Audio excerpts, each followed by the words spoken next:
DTV es todo lo que un país en democracia tiene que ser. DTV es tu voz en el Congreso. Este 2023, seguí eligiéndonos. DTV, el periodismo en el Congreso.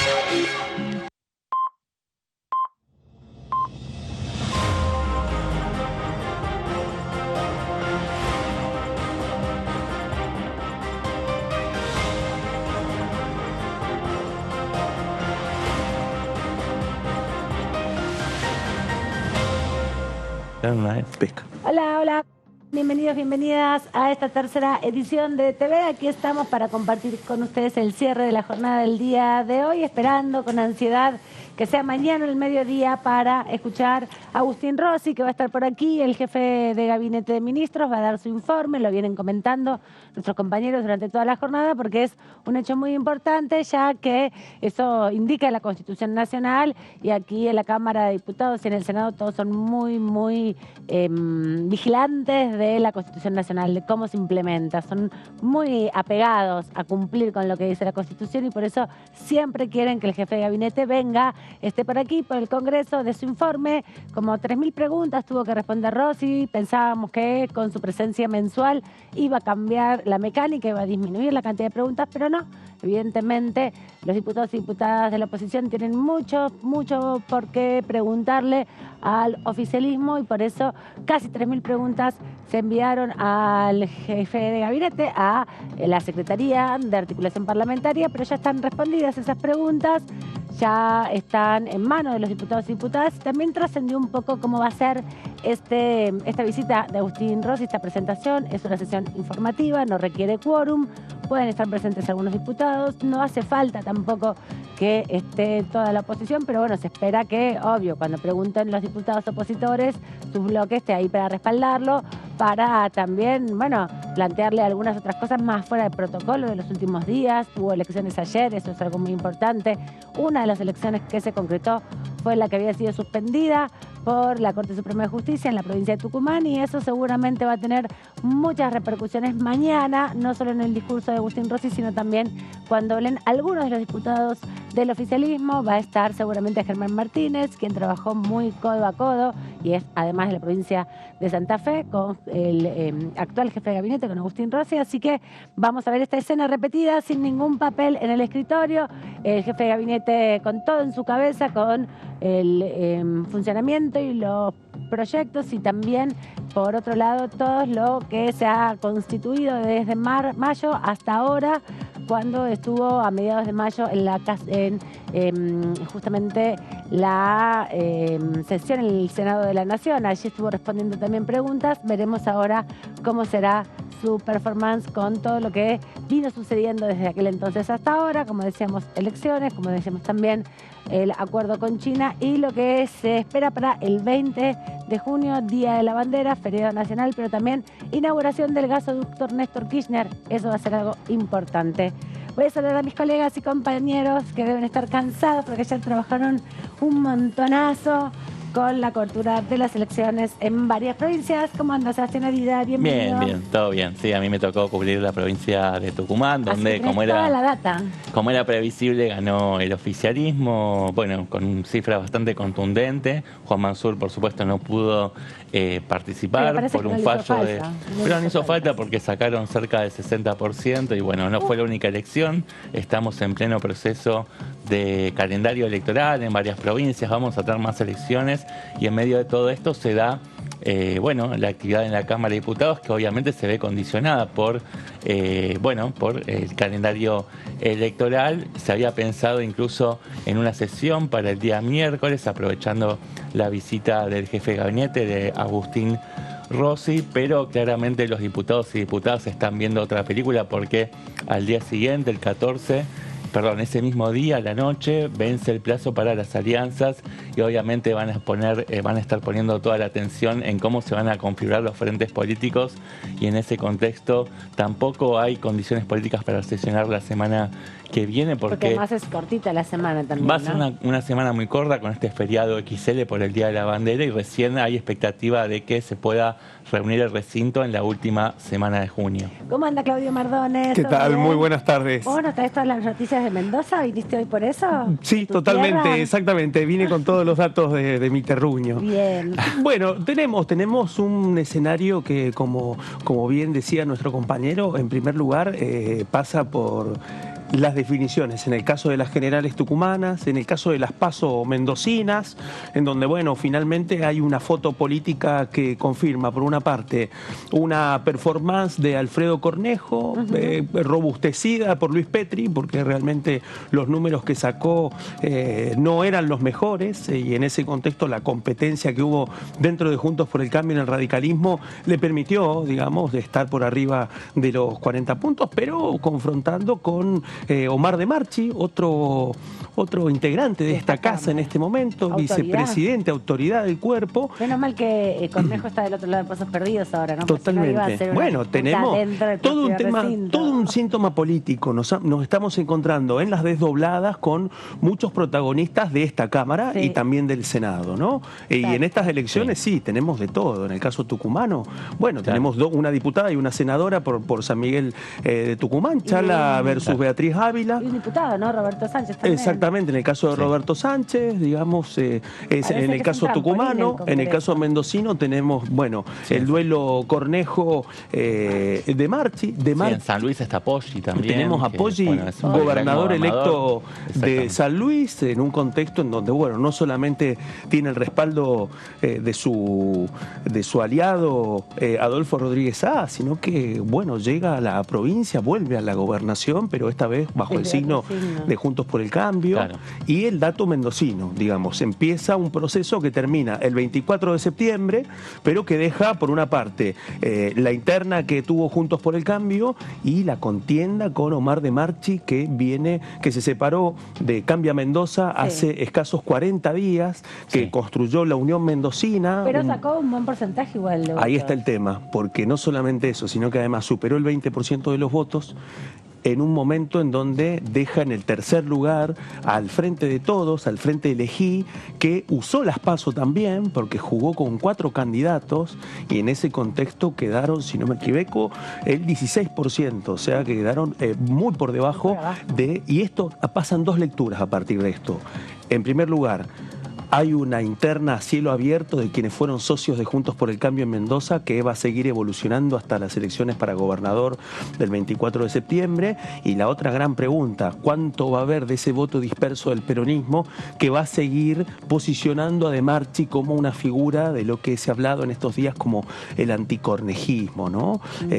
La elección para el peronismo mendocino ha sido muy áspera, muy negativa. De los 6 municipios, 5... de los 6 municipios que controla el peronismo mendocino, 5 han tenido resultados positivos de parte de Juntos por el Cambio, en una provincia con 18. Hubo una discusión de internas, ¿no?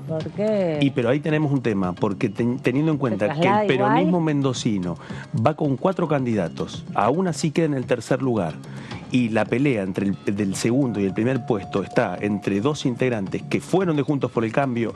La pregunta es, ¿cuánto de Marchi va a seguir reuniendo votos peronistas sueltos en la elección del 24 de septiembre? Ahí es donde está la duda de cómo va a continuar esta contienda que quedó plasmada en las PASO mendocinas. No se puede hacer el análisis de la suma de los espacios, en definitiva, porque es muy áspera la relación entre los propios socios Juntos por el Cambio y muy dispersa la participación de Frente de Todos. También ahí algo que juega justamente en este contexto es la cantidad o la presencia o la participación, en definitiva, de la ciudadanía en términos de porcentaje del padrón electoral, porque son pasos, son internas abiertas, obligatorias y simultáneas, pero pasa también en general que son 2, 3, 5 puntos y depende del contexto también un poco más a veces entre las PASO y las generales, ¿no? Exactamente. Si se reacomoda o si se tracciona también con la elección nacional. Y lo climático, porque van a ser en las primaveras. En la primavera hay que decir que en el caso específico de las elecciones este domingo fue con temperaturas casi bajo cero, con un invierno fuerte,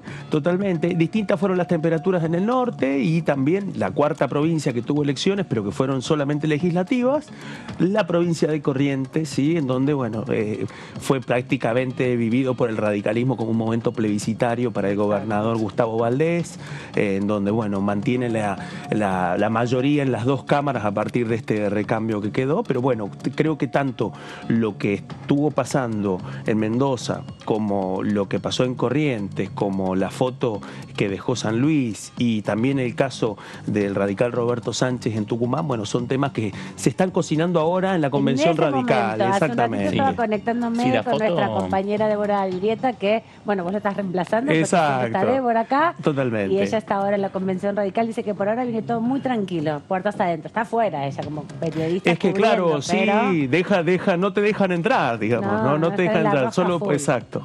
No, la foto del búnker de los ganadores en Tucumán fue capitalizada claramente por este nucleamiento que se empieza a formar alrededor de la figura de Horacio Rodríguez Larreta. Ahí no estuvo Bullrich, estuvo, si se quiere, todo el sector de Las Palomas, ¿no? Estuvo, hasta allí se trasladó Martín Lustó, estaba Stolbizer, bueno, obviamente estuvo Horacio Rodríguez Larreta y no hubo presencia de halcones, ¿no? Perdón, no en la provincia de Tucumán, estaba hablando de la provincia de San Luis, donde Poggi dijo que va a trabajar claramente en la candidatura de Horacio Rodríguez Larreta.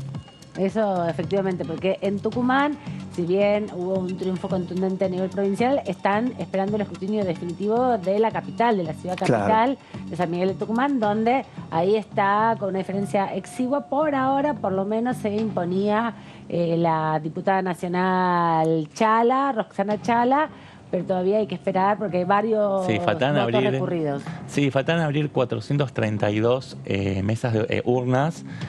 Hasta ahora la diferencia de votos, de acuerdo al escrutinio provisorio, era de 1.999 votos. Es una diferencia muy exigua. Muy poquito, claro. Y a partir de mañana se van a empezar a contar los votos, lo que va a ser el recuento definitivo. Y bueno, seguramente hay una luz de ventaja a favor de la candidata Chala del peronismo. Y sería recuperar la capital, ¿no? Para el peronismo. Sí, después de muchos años. Exactamente. Actualmente en manos de Germán Alfaro. Exactamente. Sí. Bueno, de todo eso vamos a estar conversando a lo largo de estas 2 horas que nos quedan por delante. Vamos a hablar con algunos diputados de la Nación también. Y vamos a repasar varios proyectos de ley que han ingresado y que queremos comentarles más en detalle, porque también es una forma de ponerlos en agenda y que sepan en qué trabajan los diputados mientras está toda esta rosca también entre las cúpulas dirigenciales. Hay actividad, además de la de mañana, se va a estar reuniendo antes de que llegue el jefe de gabinete Agustín Rossi aquí a la Cámara de Diputados para su informe de gabinete.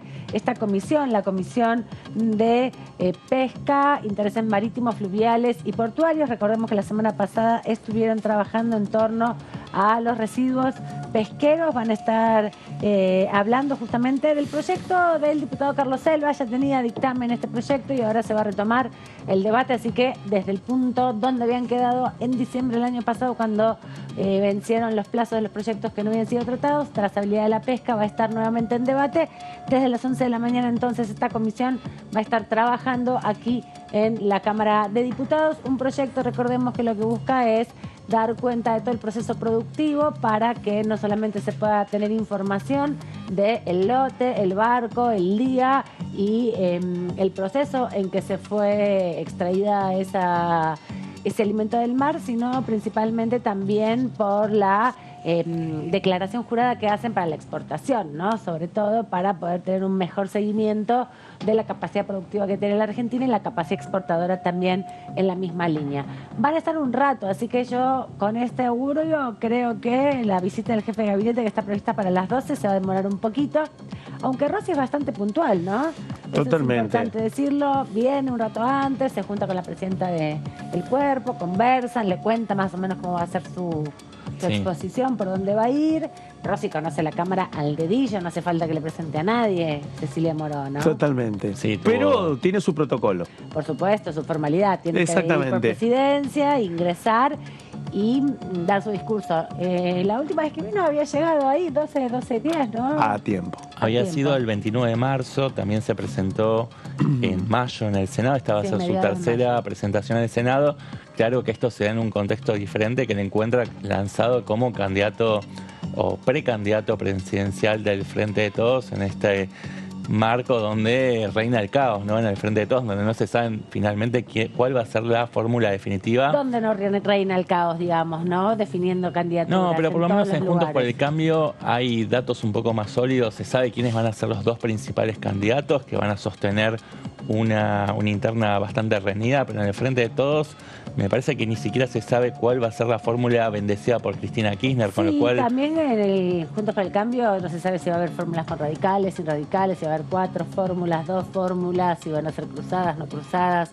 Son muchas definiciones, son momentos donde la estrategia también no se puede develar en toda su esplendor en un contexto donde las definiciones van... Pero son definiciones secundarias en definitiva, no quién va a ser presidente. En el caso del Frente de Todos no se sabe si va a ser Massa, si va a ser de Pedro, si Scioli va a mantener su candidatura o lo van a convencer para que haga un arreglo para ocupar otro lugar.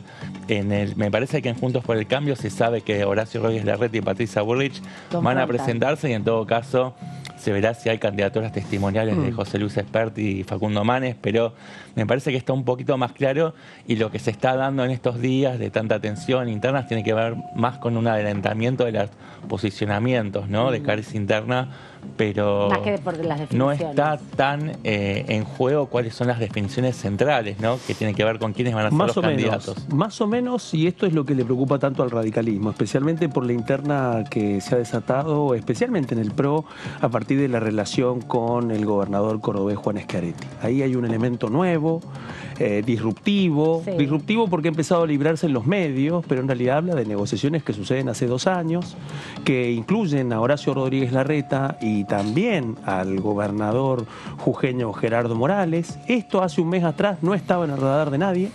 Eso también hace que... Claro, porque la alianza ahí era más Urtubey, Schiaretti y algún sector dentro no había surgido hasta el momento la posibilidad de reconfigurar Juntos por el Cambio y sumar al schiarettismo como un aliado que además implicaba el cambio de la marca, como lo dijo otro protagonista de esta casa, que es el diputado cordobés Carlos Gutiérrez, ex ministro de Schiaretti, que fue la voz elegida por Schiaretti para plantear cuáles iban a ser los términos de la negociación que estaba empezando a surgir en los medios y que incomodó tanto, no tanto incomodó a los demás socios de la coalición opositora, sino especialmente al PRO. Y especialmente a partir de los cruces entre Patricia Bullrich y Horacio Rodríguez Larreta. Si nos trasladamos a lo que fue hace un fin de semana atrás, bueno, la situación estaba atravesada por eso. Hubo un principio de acuerdo que no pasa por Schiaretti, que fue congelar esa negociación y fue definir el ingreso de José Luis Espert, otro miembro de esta casa, en una negociación que originalmente era incluirlo a Juntos por el Cambio sin definir dónde iba a competir, y en ese contexto finalmente se terminó aceptando, al menos hasta ahora, pero en el bullrichismo dicen que eso no está tan claro todavía, para que sea precandidato presidencial. Bueno, ese es el contexto donde se dan todas estas discusiones y como bien decimos y vamos señalando, muchos diputados y diputadas, principalmente diputados, están en la carrera para competir electoralmente. Entonces el martes, como decíamos, a las 12 del mediodía viene Agustín Rossi, sesión informativa en el recinto, vamos a estar escuchándolo, y el miércoles hay varias actividades ya previstas para las 9:30 de la mañana, la constitución de la Comisión de Libertad de Expresión, algo que es muy importante, una comisión que está precedida por la oposición, estaba por Waldo Wolf hasta diciembre, que renunció Waldo Wolf a su banca para asumir dentro del gabinete porteño, y por eso hay que ver quién va a ocupar su lugar y cómo va a ser la definición de nombres. Yo no escuché ninguno todavía, no sé si usted escuchó alguno, pero es una comisión importante. Un poco, bueno, Waldo Wolf les daba un poco más de circulación y actividad, pero tampoco ha tenido tanta. Y un rato más tarde, muchos de los que están en libertad de expresión se van a cruzar a la comisión de enfrente porque va a estar sesionando Comunicaciones e Informática, que preside el diputado Pablo Carro, diputado cordobés del bloque de los dipus sindicales, para darle dictamen finalmente favorable a este proyecto de violencia digital, la ley Olimpia. Hemos hablado bastante ya de esta ley, que lo que busca es tipificar la violencia digital en los entornos y en los ambientes digitales para, bueno, dar primero que nada herramientas a la justicia para poder reconocer el delito en una primera instancia y luego sí ir aplicándole toda la legislación que ya existe, claro, ¿no? Para el acoso y para la violencia. No, es un proyecto que ya tenía dictamen de la Comisión de Mujeres. En su momento se había planteado la posibilidad de hacer un plenario de comisiones junto con Comunicaciones e Informática, pero quien preside esa comisión, Pablo Carro, no había podido juntar a los legisladores que estaban implicados en otros compromisos y se demoró, pero quedó pendiente, pero finalmente mañana es lo más probable, ya prácticamente está encaminado, se va a considerar el dictamen que hace falta para dejar listo el proyecto para que pueda ser votado en el recinto en una futura sesión que todavía no tiene fecha. Lo que pasa es que este proyecto no tiene ningún costo ni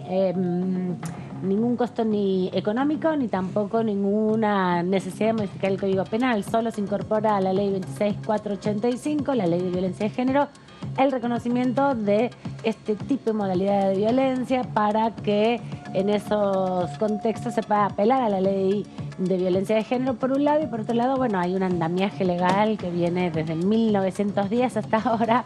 Muchos de ellos ya están encuadrados, pero se pueden poner en contexto, leer en contexto también cuando se tipifica un delito de violencia de género, ¿no? Recordemos que parte de las discusiones tienen que ver con que la difusión de imágenes íntimas sin consentimiento en redes sociales, a través también de los teléfonos celulares, es lo que busca penar o lo que busca poner sobre la mesa en discusión como una acción que se puede tipificar y que se puede sobre todo perseguir como fuera, digamos, si no tiene consentimiento no tiene posibilidad tampoco de ser, tiene que ser sancionada, eso quería decir, justamente, puede percibir sanciones. La normativa que se va a aprobar no tiene previsto modificar el Código Penal porque ya existen sanciones para la extorsión, ya existen sanciones para el acoso en todas sus dimensiones, solo lo que se quiere tipificar es el entorno de los ambientes digitales, ¿no? Que no es fácil. Que no es un tema menor. Dicen, no, pero no fue real. Sí, hay no, un vacío no normativo sobre eso. Exacto. Y es interesante empezar a introducir elementos para dar la discusión y poder regular esta cuestión que está tan, digamos, que tiene tantas indefiniciones, ¿no? Claro, es difícil porque lo que sí genera es que las personas víctimas de esta difusión indiscriminada, indebida y sin consentimiento de las imágenes atenten contra su vida, ¿no? Que es un poco lo que está sobre la mesa a partir de varios hechos que se conocieron no solo aquí, sino en el mundo, y por eso también lleva el nombre de Ley Olimpia, que es una mujer mexicana que estuvo acá en Argentina también impulsando el tratamiento de la ley. Sí, también pone sobre la mesa la cuestión de los discursos de odio, ¿no? De violencia machista y demás. No es solamente la difusión de material íntimo sin consentimiento de las víctimas, sino que también pone el foco en esos discursos de odio que se viralizan y el acoso a través de las redes sociales. Claro, nuestra compañera Luciana Pecker está siendo víctima, lamentablemente, no solamente ella, muchas activistas feministas, muchas periodistas terminan cerrando sus cuentas en las redes sociales por la cantidad de insultos sobre sus personas amenazas que reciben, también, ¿no? Y amenazas incluso de muerte, algo que es gravísimo. Y bueno, ahí está la Comisión de Libertad de Expresión sin funcionamiento, brillando por su ausencia en un contexto donde no solo las fake news tienen acciones violentas en actos concretos, sino también los discursos de odio se vuelven físicos, se vuelven ataques físicos. Hay una comisión más para el día miércoles y les contamos a ustedes que se va a estar reuniendo también a 11:30 horas. Una de las comisiones más importantes de esta semana, después de la visita de Agustín Rossi, diría que es la segunda acción más importante de todas, porque van a volver los diputados de las comisiones de Finanzas y Presupuesto y Hacienda. Muchos comparten, son parte de las dos comisiones, así que no va a haber un número tan grande de diputados, pero alrededor de 40 diputados habrá para discutir a ver qué síntesis se llega con los 11 proyectos que hay sobre créditos UVA. Recordemos que son créditos que ajustan su cuota a partir del índice inflacionario, que habían sido lanzados como una política de reactivación del crédito durante la gestión de Mauricio Macri, allá por el 2017, en época de campaña también para las elecciones de medio término, donde se prometía en ese entonces que la inflación iba a ser cero o iba a ser muy baja. Entonces mucha gente se inscribió en estos créditos para la vivienda y para compra de vehículos. Hoy la inflación tiene más de 110% interanual, no parece estar bajando y las cuotas se han vuelto impagables o se han multiplicado en el tiempo. Exacto. Y ahí va a haber una exploración importante, especialmente además porque, bueno, van a estar las figuras más importantes de estas comisiones. El giro me parece que tiene que ver con la presencia de la Comisión de Presupuesto para saber finalmente cómo va a ser esta iniciativa que ahora tiene el oficialismo de buscar un acuerdo para cambiar la fórmula de actualización. Hay un tema urgente y tiene que ver precisamente con la ecuación para definir la actualización. Y lo que van a buscar precisamente es que el mecanismo para la actualización sea el RIPTE, que es el promedio establecido en este registro público, el promedio de las paritarias y los aumentos salariales. Porque eso se puede contener un poco más, además son 4 veces al año. Y que extienden parte, exacto, y que extienden parte de la utilización del RIPTE también, como sigue siendo la base de cálculo para la ley de alquileres vigente. Sí. Entonces, tengo entendido que sería el índice que dé más bajo entre el más bajo, IPC y RIPTE. IPC, que es Totalmente. lo que pasa es que lo más probable es que dé más bajo, obviamente, la variación salarial, ¿no? En este contexto. Por lo que estuve preguntando es buscar alguna forma de reabrir el debate, teniendo en cuenta que en torno a la UBI, digamos que es las unidades de vivienda y la ecuación de actualización, es tratar de buscar alguna forma de salir de eso, que sigue siendo un corset para los endeudados, ¿no? Exacto. Y con una foto política que ya ha surgido en esta etapa, especialmente en ambas comisiones durante las sesiones informativas, que gira en torno a algo que hemos contado, la resistencia de los bancos, el dato del bajo nivel de morosidad que tienen y la poca intención de aceptar algún cambio respecto a la formulación, especialmente de los créditos UBA. Parece que en este caso lo que surge, y hay que ver qué pasa, porque creo que ese plenario va a ser todo un termómetro para saber realmente si hay acuerdos políticos para poder tomar este tema o si va a ser otro de los temas que en el medio de lo que veníamos diciendo al comienzo del programa, del calendario electoral que se mete en medio indudablemente de la agenda legislativa, hay que ver si hay margen o no para poder avanzar con un cambio de este tipo o si va a quedar ahí. Creo que parte de esa suerte se va a saber el próximo miércoles. Sí, y además también está dando vueltas la posibilidad si se puede o no constituir un fondo o fiduciario de alguna manera anticíclico. Algo que nos comentaba nuestra compañera Débora Durieta la semana pasada es que se estaba analizando la posibilidad de que a través de primas, de seguros, se puede incorporar parte de ese fondo. Otra parte tendrán que ponerla en los bancos, que es lo que está medio reñido. Pero bueno, la realidad es que hay 500.000 personas, alrededor de 500.000 personas que han tomado estos créditos. No solamente se les ha incrementado el capital que tienen que devolver, sino en definitiva se les ha estirado el plazo, ¿no? Algo que era para 20 años termina siendo por el doble de tiempo y no termina siendo un negocio, sino una trampa del sistema financiero por la forma de actualización. Algo que, bueno, si bien no tiene ninguna ley que los resguarde, hay una responsabilidad de parte del Estado de las condiciones macroeconómicas que solo el gobierno central tiene las herramientas para ordenar y contener. Por eso los y las deudoras UBA vienen a reclamarle al Congreso y los diputados un poco toman el guante diciendo a ver qué podemos hacer. Claro, porque tienen sus detractores de todos modos. Hay quienes dicen que legislar al respecto sería ser injusto con los inquilinos que también sufren la disparada de los precios de los alquileres, de las cuotas que pagan. Pero claro, bueno, esto no es un negocio inmobiliario porque muchas veces se dice, bueno, en definitiva los deudores hipotecarios UBA al final de cuentas van a tener una propiedad valuada en dólares. Si es que llegan a poder pagar esa deuda. El tema es que no le ejecuten esas propiedades, claro. Claro, por ahora no está pasando, pero los créditos llevan 2, 3 años máximo, ¿no? 4 como mucho, porque fue de 2017-2018. Se ha sabido poco de la ejecución hipotecaria, porque las hubo, pero es uno de los temas, digamos, que cuando se sientan los representantes de las entidades financieras, queda en un porcentaje nada más. La verdad que el índice de morosidad es bastante bajo, se calcula en un 5%, con lo cual no es un problema mayúsculo, pero está bien que se le dé una solución, porque en su momento fue una política pública promovida por el propio gobierno en conjunto con los bancos. Y igual no es moroso ahora porque todavía hay un proceso paritario que está dinámico, ¿no? Y que la paritaria en el trabajo formal más o menos empata la inflación. No digo que le gane ni que actualice, pero en promedio los salarios que son paritarios, que tienen la posibilidad, porque están dentro del 40% del trabajo registrado, alcanzan el nivel de inflación ahora. Cambio de gobierno, se planchan las paritarias el año que viene, bueno, ahí la morosidad, no sé si va a ser del 5%. Por fuera de eso, les aporto un datito también. ¿Qué es lo que sorprende, digamos, a algunas entidades bancarias? Que esta discusión además surge del interior de Juntos por el Cambio, porque es el radicalismo el que viene impulsando buena parte de este debate. Ha sido exactamente el diputado, ex vicepresidente de la Nación, ex senador Julio Cleto Cobos, ex gobernador de la provincia de Mendoza. ¿Por qué?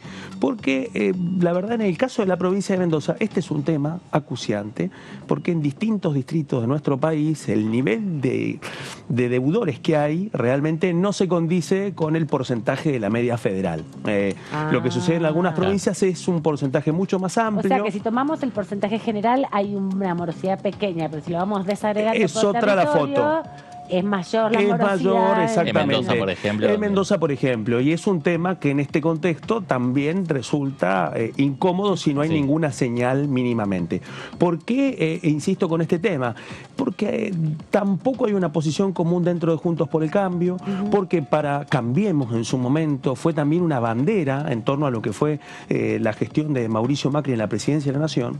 Entonces, a partir de eso también se da esta discusión, porque es precisamente el radicalismo el que viene insistiendo mucho y que además es uno de los artífices que permite además que se concrete en este escenario preelectoral con todo tan complicado para pensar una sesión, bueno, y endeble, viene este plenario, ¿sí? Para un sector de Juntos por el Cambio, llevar adelante esta reforma sería como confesar un fracaso. Y de alguna hay manera. Una incomodidad, exactamente. Y lo que pasa es que es abrir también la puerta que justamente en un plenario de comisiones todo el oficialismo actual te diga, te avisé que esto iba a funcionar pésimo. Pero además parece que en ese contexto hay una serie de acuerdos para evitar de que todo termine. Para que nadie se zarpe. Para que haya un duelo verbal innecesario, digamos, y tratar de encontrar una salida. Hay que ver qué es lo que pasa. A mí me decían, bueno, una señal es que se convoca un plenario de comisiones, no es que continúa el trabajo en una comisión, que está esperando que después trabaje la otra. Terminan siendo señales de humo. A veces pueden quedar en la nada. Vimos con el dictamen. En teoría ya hay un texto... Perdón, te decía que justamente avanzaba, hay muchas comisiones que tienen su dictamen, pero no puede avanzar.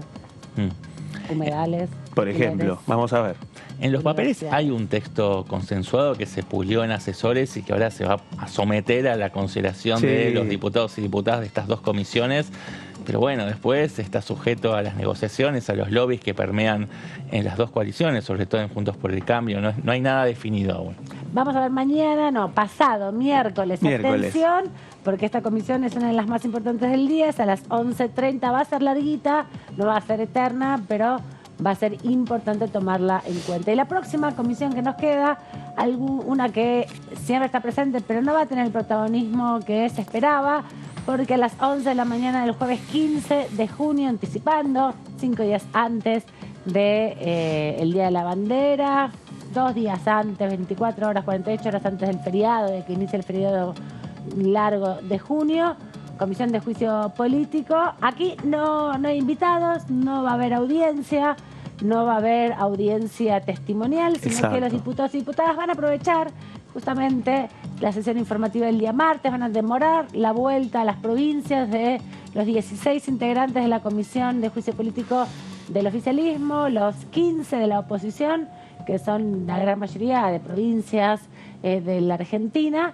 Bueno, van a estar votando, intentando aprobar desde el oficialismo este informe, esta citación, esta instancia que habilita el artículo 13 del reglamento propio de la Comisión de Juicio Político de la Cámara, esta instancia para escuchar si el juez Juan Carlos Maqueda quiere responder todas las acusaciones que le han hecho en estos 5 encuentros, 5 audiencias testimoniales donde, junto con, más de 20.000 fojas que han aportado las investigaciones propias que ha hecho la Corte, las auditorías que ha hecho sobre la obra social, si tiene algo que decir, si quiere hacer uso de la De todos modos, si fuera citado Maqueda, seguramente va a ser así porque el oficialismo goza de la mayoría en esa comisión, con 16 integrantes sobre 31.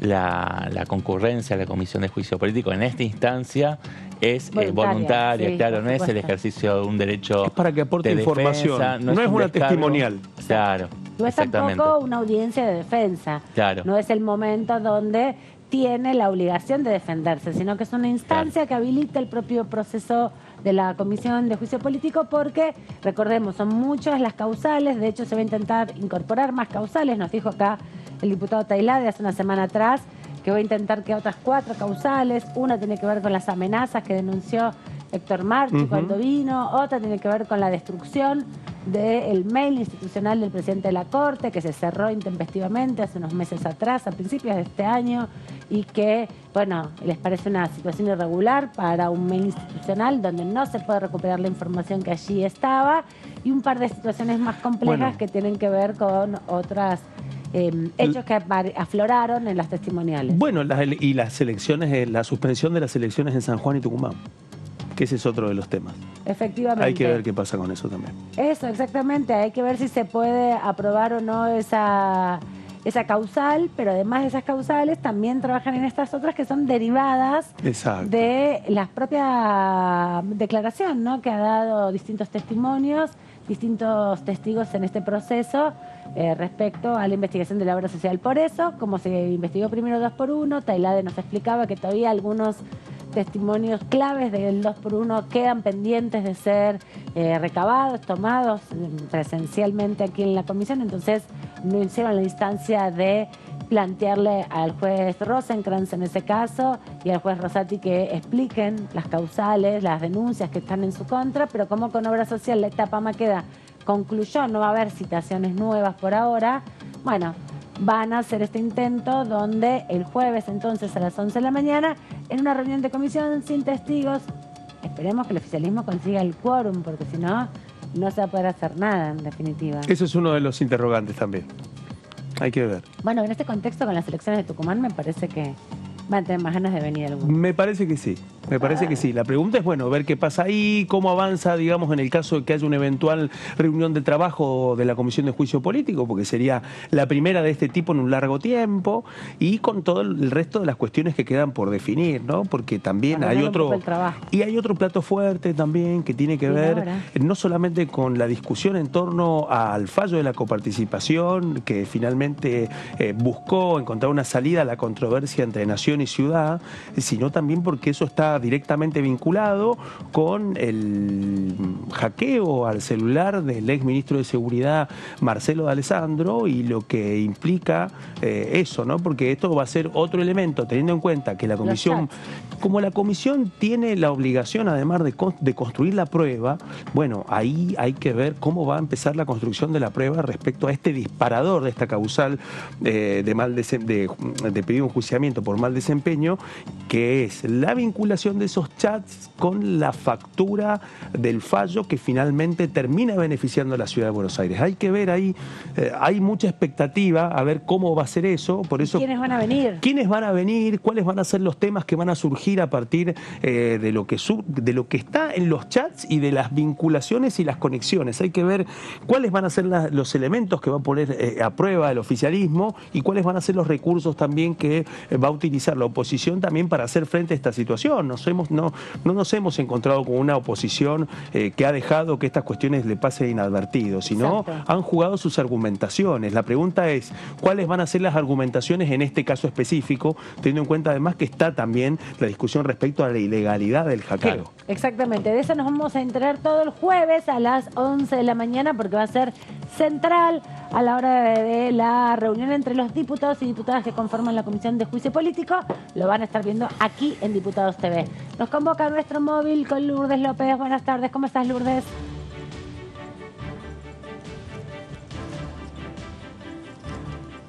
Carlos, por supuesto, a todo el equipo en piso y a la audiencia que nos sigue a través de Diputados Televisión. Estamos aquí en el recinto porque se espera la llegada del jefe de gabinete de ministros mañana a partir de las 12 del mediodía, Agustín Rossi, que ya había algún tipo de...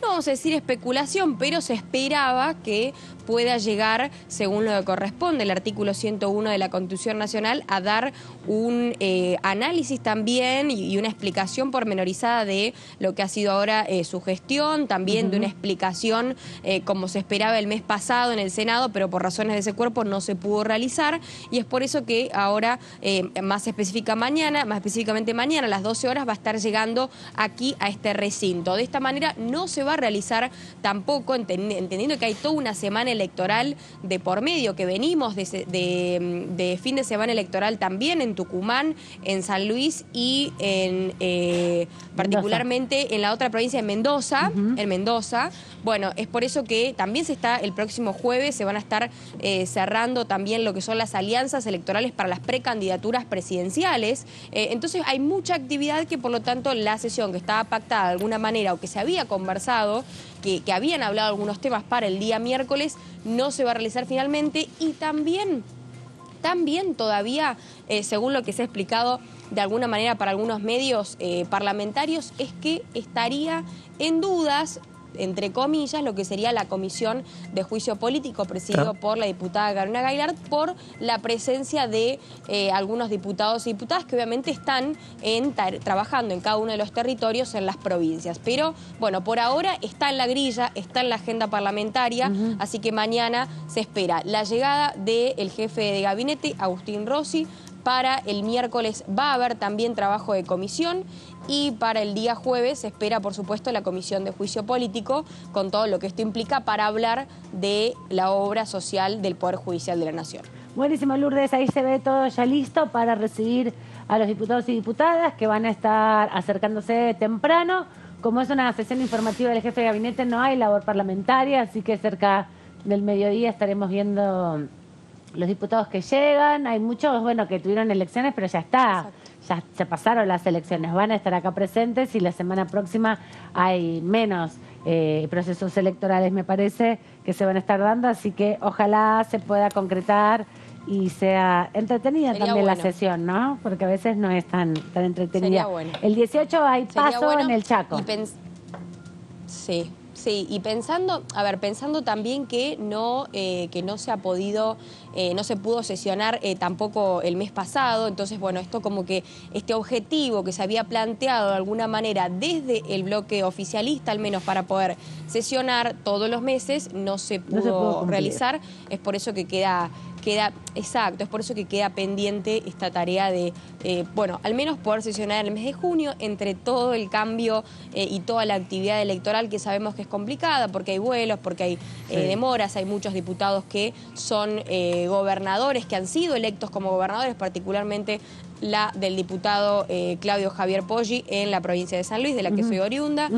Bueno, así también se ha dado otros casos, pero bueno, más allá de toda esta actividad y que hay muchos diputados o diputadas que están netamente participando en el territorio, no solamente como miembros de campaña, sino también como candidatos, bueno, es por eso que la actividad se ve un poco modificada. Sí, me estabas diciendo. No, y además como fin de semana largo no hay tantos vuelos. Los diputados de las provincias no es que tienen un avión especial, sino que tienen pasajes en aerolíneas y todos los vuelos vendidos, no se los puede sentar arriba. Bueno, si sos cerca, pero si vivís en Tierra del Fuego... Mire que para otras circunstancias, por ejemplo, ¿qué pasó el otro día? Semana pasada, reunión de la Mesa Nacional de Juntos por el Cambio. Juez se subió al auto, salió a las 5 de la mañana. Llegás en 8 horas, solo digo, Tierra del Fuego, aporte ese dato. Cruz, no, para llegar a la foto de los ganadores en los búnkers, ahí consiguen automáticamente un vuelo. Bueno, está bien, yo solo lo que digo es que la Cámara va previendo esas cosas, que no es tan sencillo mover a una persona que a 257, ponele, no son 257 porque son un montón de la provincia de Buenos Aires, pueden venir en auto, pero ponele 100 de las provincias más alejadas hay que también preverlo. En la Comisión de Juicio Político la gran mayoría son de Lamba, ¿no? Sí, es verdad. De la ciudad de la provincia de Buenos Aires. Sí. Claro, una cuestión de frecuencias de vuelos, ¿no? Que por ahí hace que no sea tan fácil llegar. En San Luis tenés entre 3 y 4 vuelos semanales, ¿no? Es como muy poco para lo que implica una actividad, en este caso tener que venir, llegan el martes al mediodía o luego se van el viernes a la noche o el sábado a la mañana. Bueno, es como que ahí hay una ida y vuelta ahí bastante complicado, sobre todo en las provincias del interior, ¿no? Que es donde es más complicado. Sí hay provincias que por ahí en la Patagonia tienen un poquito más de frecuencia de vuelos. En general, en el interior es más complicado. Gracias, Lourdes, por esta información. Hasta cualquier momento. Un placer. Nos vemos mañana. Sí, ya sé que ustedes quieren que vengan los diputados todos los días, todo el día. Me quedo, ¿sabés qué me acordaba? Lo que dice Lourdes. Si ya vienen para la visita de Rossi, que es una visita que está estipulada hace semanas, no te cuesta nada quedarte un día más, ¿no? Digo. Una cosita. Si no hay vuelo hasta el fin de semana, por ahí es muy complicado. Queda en mi memoria las veces que hemos entrevistado al diputado mandato cumplido, José Luis Ramón, viajando en medio de momentos pandémicos. Sí, Ramón viajando en su auto. Mendoza no desde es la misma Mendoza, que Jujuy, no 1066 kilómetros de distancia. Ay, él es quiero decir, bueno, un datito. José Luis Ramón, ¿no? Un solo datito nada más, digo. Sí, también me acuerdo en su uno de autito. los diputados que vino de Santa Cruz, una diputada de radicalismo cuando era la caravana de los diputados por sesionar en pandemia. ¿Te acordás? Ahora no están tan apurados. Me acuerdo. Estábamos repasando con Lourdes López todo lo que va a pasar mañana en la reunión de sesión informativa con el jefe de gabinete y queremos repasar a través de estas placas un poco de información para que ustedes sepan qué se puede esperar. Ha trascendido algo de lo que ha dicho o lo que se espera desde la Secretaría Parlamentaria del Ministerio de Jefatura de Gabinete. Es la ascensión que está por recibir a las 13 horas. Tengo que va a estar el jefe de gabinete, está convocada al mediodía a las 12, pero se espera que el jefe de gabinete llegue a las 13 horas al recinto de la Cámara Baja para comenzar con su alocución. Será la tercera vez que se va a estar presentando en el Congreso, la segunda en diputados, la primera, como bien anticipaba nuestro compañero Sebadida, fue el 28 de marzo. En esa vez había habido doblete, 27 y 28 de marzo, 28 y 29 de marzo, había sido que se había dado una sesión también en la Cámara de Diputados y acá estábamos con Claudio un poco esperanzados que pasara lo mismo, pero totalmente. no sucedió. Sí, no pasó al final. No pudo pasar, sí va a haber comisiones. Se le enviaron 2.769 preguntas. Mi interrogante es, si vino hace un mes, 2.769 preguntas tienen hoy los diputados de la oposición, vino hace un mes a la Cámara de Senadores. Sí, ¿cuántos se repetirán, no? Respecto de la última intervención en la Cámara de Diputados. Porque la inflación le van a preguntar, pero tanto no se pudo cambiar en un mes y medio. ¿Y Mansur cuántas tuvo? 4.000 en un momento, ¿no? En diciembre del año pasado, que mandó el informe escrito. Sí, ¿no es cierto? 4.000. Sí. Sí. Un montón de preguntas. Es posible que en el discurso el jefe de gabinete haga hincapié y haga eje central en los indicadores positivos de la economía. Recordemos que la tasa de crecimiento sigue siendo positiva, hay superávit comercial, la tasa de desempleo es una de las más bajas de la última década. Claro que va a tener que dar explicaciones sobre esta disparada de los precios y una inflación que no cede y que se acerca a los 2 dígitos, y eso obviamente la oposición va a tratar de arrinconarlo para ponerlo en un lugar incómodo y que no pueda dar una respuesta certera sobre ese tema. Pero recordemos también que Agustín Rossi, el santafesino, es precandidato presidencial, hasta ahora viene sosteniendo esa postulación y él está intentando construir una impronta para diferenciarse incluso de sus propios compañeros del frente, adversarios internos del Frente de Todos, que por ahí son parte del oficialismo, pero se presentan como si estuvieran por afuera y tienen una mirada más escéptica sobre el devenir de la economía. Bueno, él va a tratar de hacer hincapié en, ciertos sesgo optimista, ¿no? Dar una visión esperanzadora sobre el futuro próximo del país, y va a estar poniendo en juego un poco eso también, cuál es la imagen y cuál va a ser el mensaje que va a construir de cara a su postulación. Sí, seguramente eso va a estar presente, va a haber mucho sobre el viaje a China, sobre, si bien él no fue parte del viaje a China de la comitiva, sí es un tema fundamental porque impacta de manera directa en las relaciones económicas, en la capacidad exportadora argentina y sobre todo en las reservas de dólares, ¿no? Con la sequía, con la deuda con el Fondo Monetario Internacional. Si les parece, vamos a dar la segunda placa.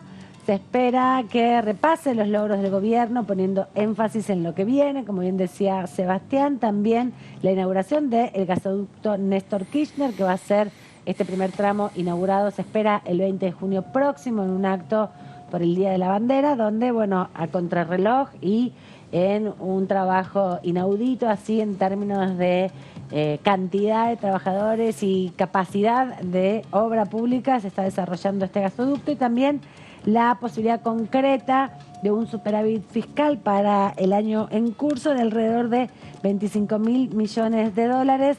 También en relación a esto, el acuerdo, la revisión del acuerdo con el Fondo Monetario, que es un tema que tiene al oficialismo muy tensionado, ¿no? Le fue difícil aprobar el acuerdo actual, es muy criticado el acuerdo actual, principalmente por Cristina Kirchner y por Máximo Kirchner, que además no lo votó en la Cámara de Diputados y renunció a ser presidente del bloque. Por esa razón hay que renegociarlo porque no se puede pagar nada de lo que está previsto porque las reservas no alcanzan. Así que va a ser un tema áspero y Rossi va a tratar de salir lo mejor parado posible.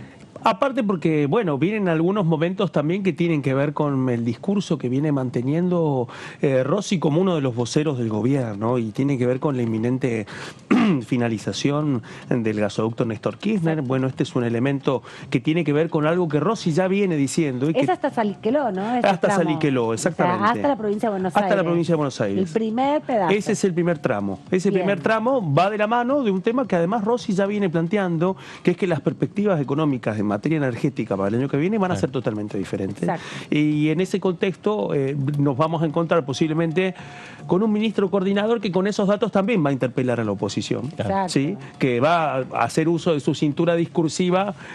Posiblemente nos vamos a encontrar con un informe del artículo 101 de la Constitución Nacional bastante picante en algunos tramos. Exactamente. Pero fue bastante correcto. Me parece que este va a ser más picante. Sin perder el tono, bueno, hay veces que hay momentos de debate que son bastante picantes en este contexto. Igual le van a criticar que seguramente la otra vez le decían que no había dicho la palabra inflación en todo su discurso, entonces que eso era estar mirando para otro lado y no dando cuenta de los procesos actuales. Él apuntó fuerte a la Corte Suprema de Justicia y al proceso que se iniciaba en aquel entonces. Imaginémonos lo que va a pasar ahora después de 2 meses de un trabajo súper intenso de la comisión, ¿no? De alguien que si bien no es de su provincia, es de su riñón, como es Carolina Aguilar. Totalmente. Así que creo yo que, bueno, ese es un elemento. El otro, bueno, va a girar en torno también que la fecha elegida es 2 días antes de que se conozca el nuevo índice inflacionario también, en donde las expectativas son distintas, porque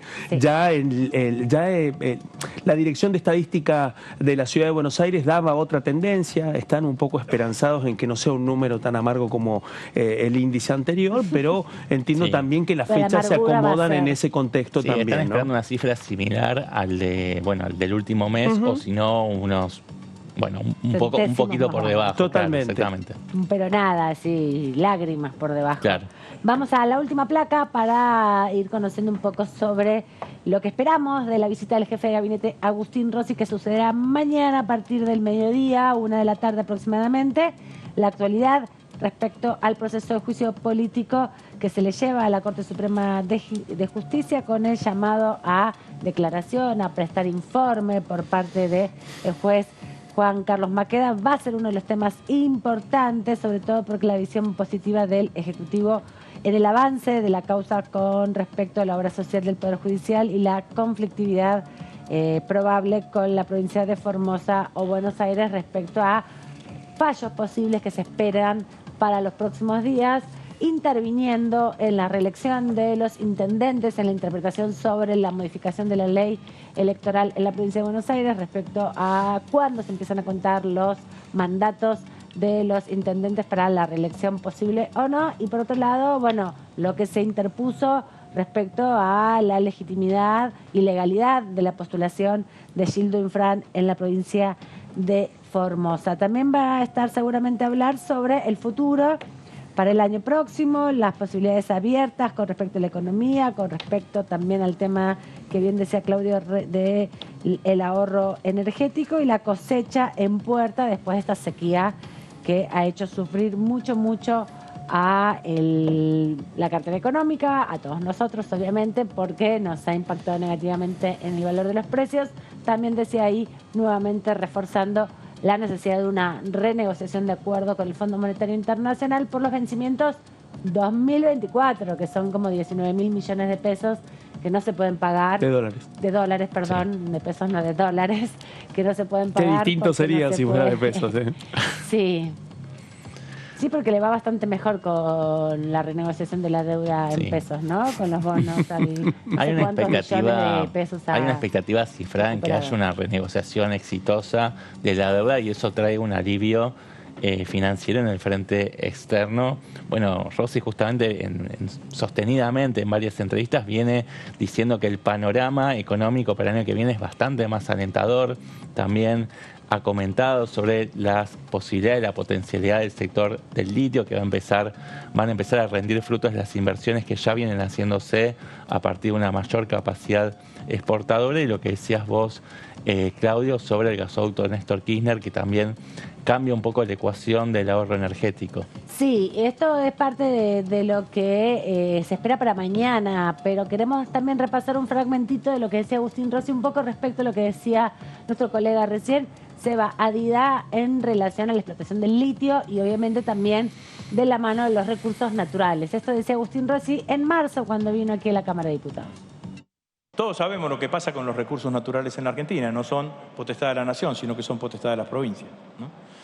Las provincias argentinas, y el litio es una de las oportunidades que claramente tenemos como para mejorar nuestro perfil exportador en los próximos años. Y es cierto que uno de los países que provee de litio a la Argentina, a los Estados Unidos, es la Argentina. La Argentina viene además con un proceso de tratar de incorporarle valor agregado al litio, que es construir las baterías.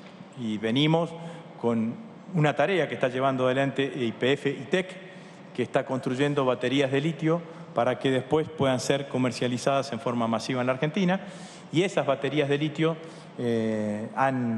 venimos en un proceso creciente como para incorporarle valor agregado a nuestra producción de litio. Acá le voy a contestar con una reflexión muchísimo más general, ¿no? En el año 1953, me fui al 2006 y me criticaban, bueno, espero que... En 1953 o 54, todavía era presidente Perón, el presidente Perón da un discurso en lo que hoy es la UNDES, la Universidad de la Defensa, en la Escuela de Defensa. Es la primera vez que Perón allí en esa Escuela de Defensa habla claramente de lo que yo creo que es importante, que es nuestros recursos naturales. Perón hablaba en ese lugar de que América Latina, América del Sur, era un país con abundancia de recursos naturales. Si uno mira, la Argentina es un país que tiene recursos naturales, tenemos hidrocarburos, tenemos minerales, tenemos agua dulce, tenemos una superficie de tierras enorme, octava superficie de tierra del mundo, inserto en un mundo y además tenemos baja cantidad de población, somos un país subpoblado, insertos en un mundo que tiene sobrepoblación y que demanda claramente recursos naturales. De la correcta explotación y elaboración y producción de esos recursos naturales, a mi criterio, depende en gran parte el futuro y el bienestar de nuestro pueblo argentino, y eso es lo que nosotros queremos con el litio. La mayor apuesta que hace el gobierno, independientemente de las políticas que tienen cada una de las provincias, es generar las condiciones para que le incorporemos valor agregado a ese litio. Les repasamos esta reflexión del jefe de gabinete, Agustín Rossi, para que tomen nota, a ver mañana cuánto de esto ha avanzado o cuánto esto se repite como expectativa para el trabajo hacia adelante. Todavía aquí la Cámara de Diputados por lo pronto no aprobó ninguna ley respecto a cómo modificar el Código de Minería, por ejemplo, o cómo agregarle valor a las industrias del litio. Ni siquiera se aprobó un proyecto que tenga que ver con electromovilidad. Así que... Sí, y con un tema que convengamos que la Ley de Inversiones Mineras de 1993 establecía 30 años para una serie de beneficios fiscales. Bueno, están venciendo ahora. Y este escenario legislativo genera muchas dudas respecto a si hay margen para poder debatir una nueva ley con el nivel de profundidad que tuvo la ley que analizó y debatió el Congreso en 1993. Y creo que si se va a discutir un nuevo código minero con nuevas concesiones, no puede no aprobarse una ley de humedales, que está con dictamen, pero no logra los acuerdos. Rossi también se refirió a otro tema que el miércoles estará discutiendo respecto a los créditos UBA. Él habló de los planes de vivienda que lleva adelante el gobierno nacional para, bueno, garantizarle a más de 100.000 personas hoy una casa. En materia de vivienda, el presidente en los próximos días va a estar entregando la vivienda número 100.000. Nadie dice que con 100.000 viviendas entregadas vamos a resolver el problema del déficit habitacional de nuestro país, pero el camino es ese. Lo que queremos decir es que nunca el Estado se debe alejar de la construcción de vivienda, que entre otras cosas es uno de los elementos importantes a la hora de la generación de empleo. De las actividades de la construcción la construcción de vivienda es la que más impacta en la generación de empleo directo, mucho más que 1 kilómetro de ruta o que 100 kilómetros de ruta o distintas actividades. La vivienda es fuertemente empleadora de recursos humanos y esto también es importante para nuestro país. En las entrevistas. Escuchamos justamente a Agustín Rossi hablando sobre los planes de vivienda. Hablaba del plan progresar, iba a decir, Procrear, justamente, que para marzo, cuando es este corte, el 29 de marzo, es cuando justamente se da la entrega de la vivienda 100.000. De ahí hasta ahora han entregado muchas más viviendas a través del plan Procrear, que es para la adquisición de viviendas, muchas articuladas principalmente con sindicatos, una política hacia los trabajadores y las trabajadoras, no solamente para los sectores medios, autónomos, independientes, sino específicamente vinculado a los sindicatos, una articulación de política para que en los barrios también que se van construyendo haya trabajadores y trabajadoras sindicalizados para ayudar también seguramente en la organización colectiva de esos barrios. Nos vamos rápido a la pausa, volvemos en un ratito, hay más.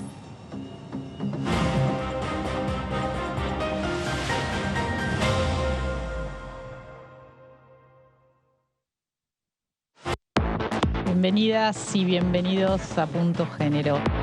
Pensaba cuando planteaba a mis asesores, a mi equipo de trabajo, de desarrollar este proyecto para presentarlo, era que se tome conciencia de la gravedad y hasta dónde hemos llegado por la naturalización de la violencia, ¿no? Porque cuando se llega a esta instancia es porque ya se pasaron otras, muchas. Cuando se llega a la instancia, a la máxima expresión de la violencia política, que es querer matar en este caso a la vicepresidenta de la Nación, 2 veces presidenta, mandato cumplido. Me parece que lo que no podemos dejar es que esto se convierta en algo que ya pasó, porque no pasó. El primer lugar donde se te discrimina es en la casa. Después seguís en el colegio, seguís en la iglesia, seguís en la salud y lo último es el trabajo. No había trabajo. Todo te empujaba nada más que a la prostitución. Punto Género, lunes, 23 horas.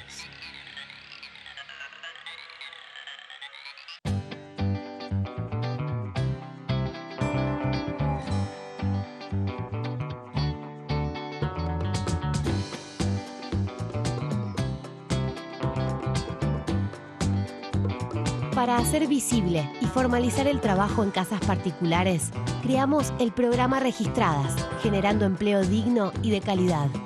Inscribiendo a una trabajadora de casas particulares, formalizás un puesto de trabajo y asegurás que acceda a todos sus derechos. A través del programa Registradas, durante los primeros 6 meses, el Estado cubre el 50% del sueldo de las nuevas trabajadoras. Una herramienta para visibilizar, formalizar y reconocer el trabajo del personal de casas particulares. Argentina Presidencia. Hola, hola, ¿cómo les va? Bienvenidos a DTV Noticias. Poder hacer un cambio en lo que se llama las licencias parentales, teniendo esa mirada, no solamente, que es muy importante y quizás lo más importante, de los derechos del niño y por supuesto tener un mejor tiempo y calidad de cuidados en sus primeros meses de vida, sino también en poder incluir toda la variedad que tiene que ver con la conformación de las familias, a partir, por ejemplo, de la ley de matrimonio igualitario. Nosotros esta ley la tenemos del 2012.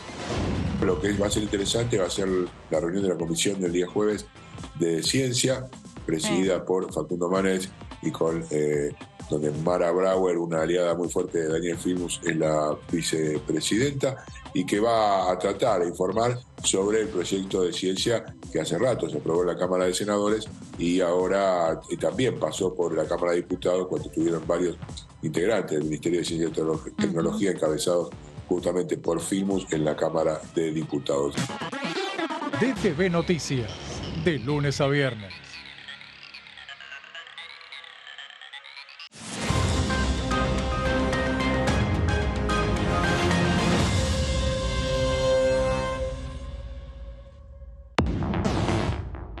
Estamos empezando, vamos a estar durante toda la jornada. ¿Qué pasa con la cárcel federal de Coronda? Claro. Una obra que no llega a concretarse y que podría alojar muchos de estos presos de alto perfil que le decimos, que están vinculados al narcotráfico, que tienen que tener restricciones particulares, no solamente con los celulares, régimen de visita, los lugares donde se alojan. Queremos avanzar con los 48 proyectos que existen de licencias, porque nos parece que es una manera de avanzar con el proyecto general, o sea, ir tomando ir tomando por partes el cuidar en igualdad para poder avanzar en el todo. Esa es la aplicación posible. DTV, primera mañana, de lunes a viernes.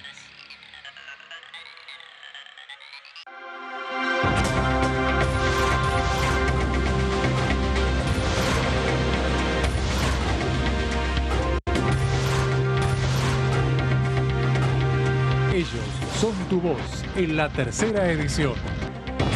DTV, el periodismo en el Congreso.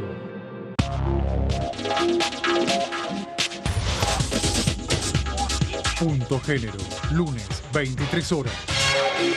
Continúa abierto el registro de acceso para los subsidios a la energía. Ahí podrás realizar la solicitud para acceder a los subsidios de gas y electricidad. Ingresá a www.argentina.gov.ar/subsidios y completa el formulario de inscripción. Acordate de tener las facturas a mano, ya que se te van a solicitar datos de medidor y número de usuario. No hace falta que el servicio esté a tu nombre. Con la segmentación energética, construimos un sistema energético más justo y sustentable y seguimos acompañando a quienes más lo necesitan. Secretaría de Energía, Ministerio de Economía, Argentina Presidencia. Hola, hola, ¿cómo les va? Bienvenidos a la segunda edición. Esta situación, digamos, de conflicto que tenemos con la Corte no es buena para nadie y habría que buscar algo que nos permita salir de esta situación que es muy delicada. Deberíamos estar discutiendo qué reformas le vamos a hacer a la Corte Suprema, por ejemplo, para que empiece a funcionar mejor. Se me ocurre, por ejemplo, reformar la Ley 48 para discutir los límites de su competencia. DTV, segunda edición, de lunes a viernes.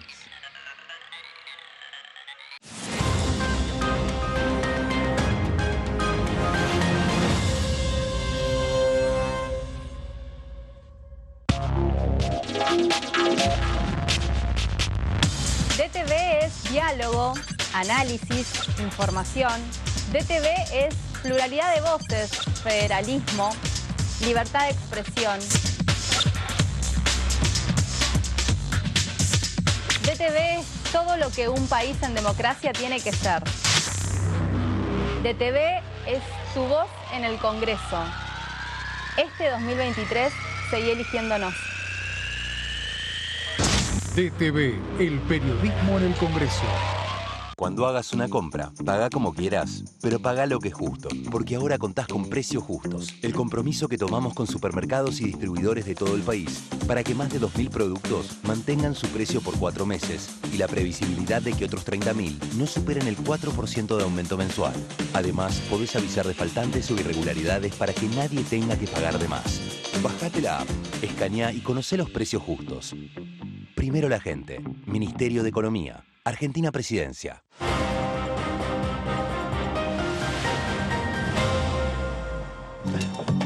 Aquí seguimos en esta tercera edición de DTV, todos preparados para compartir con ustedes una horita más de programa para repasar un poco lo que van a discutir los diputados y diputadas de la Nación en los próximos meses, si es que se logran reunir en comisiones. Por ahora lo que vemos es que sí, que las comisiones están en proceso de reunión, están en proceso de debate, pero lo que falta de ahora en adelante tiene que ver con la posibilidad de sesionar. Hubo solamente 3 sesiones en lo que va del año, ¿no? 2 sesiones en lo que va del año parlamentario.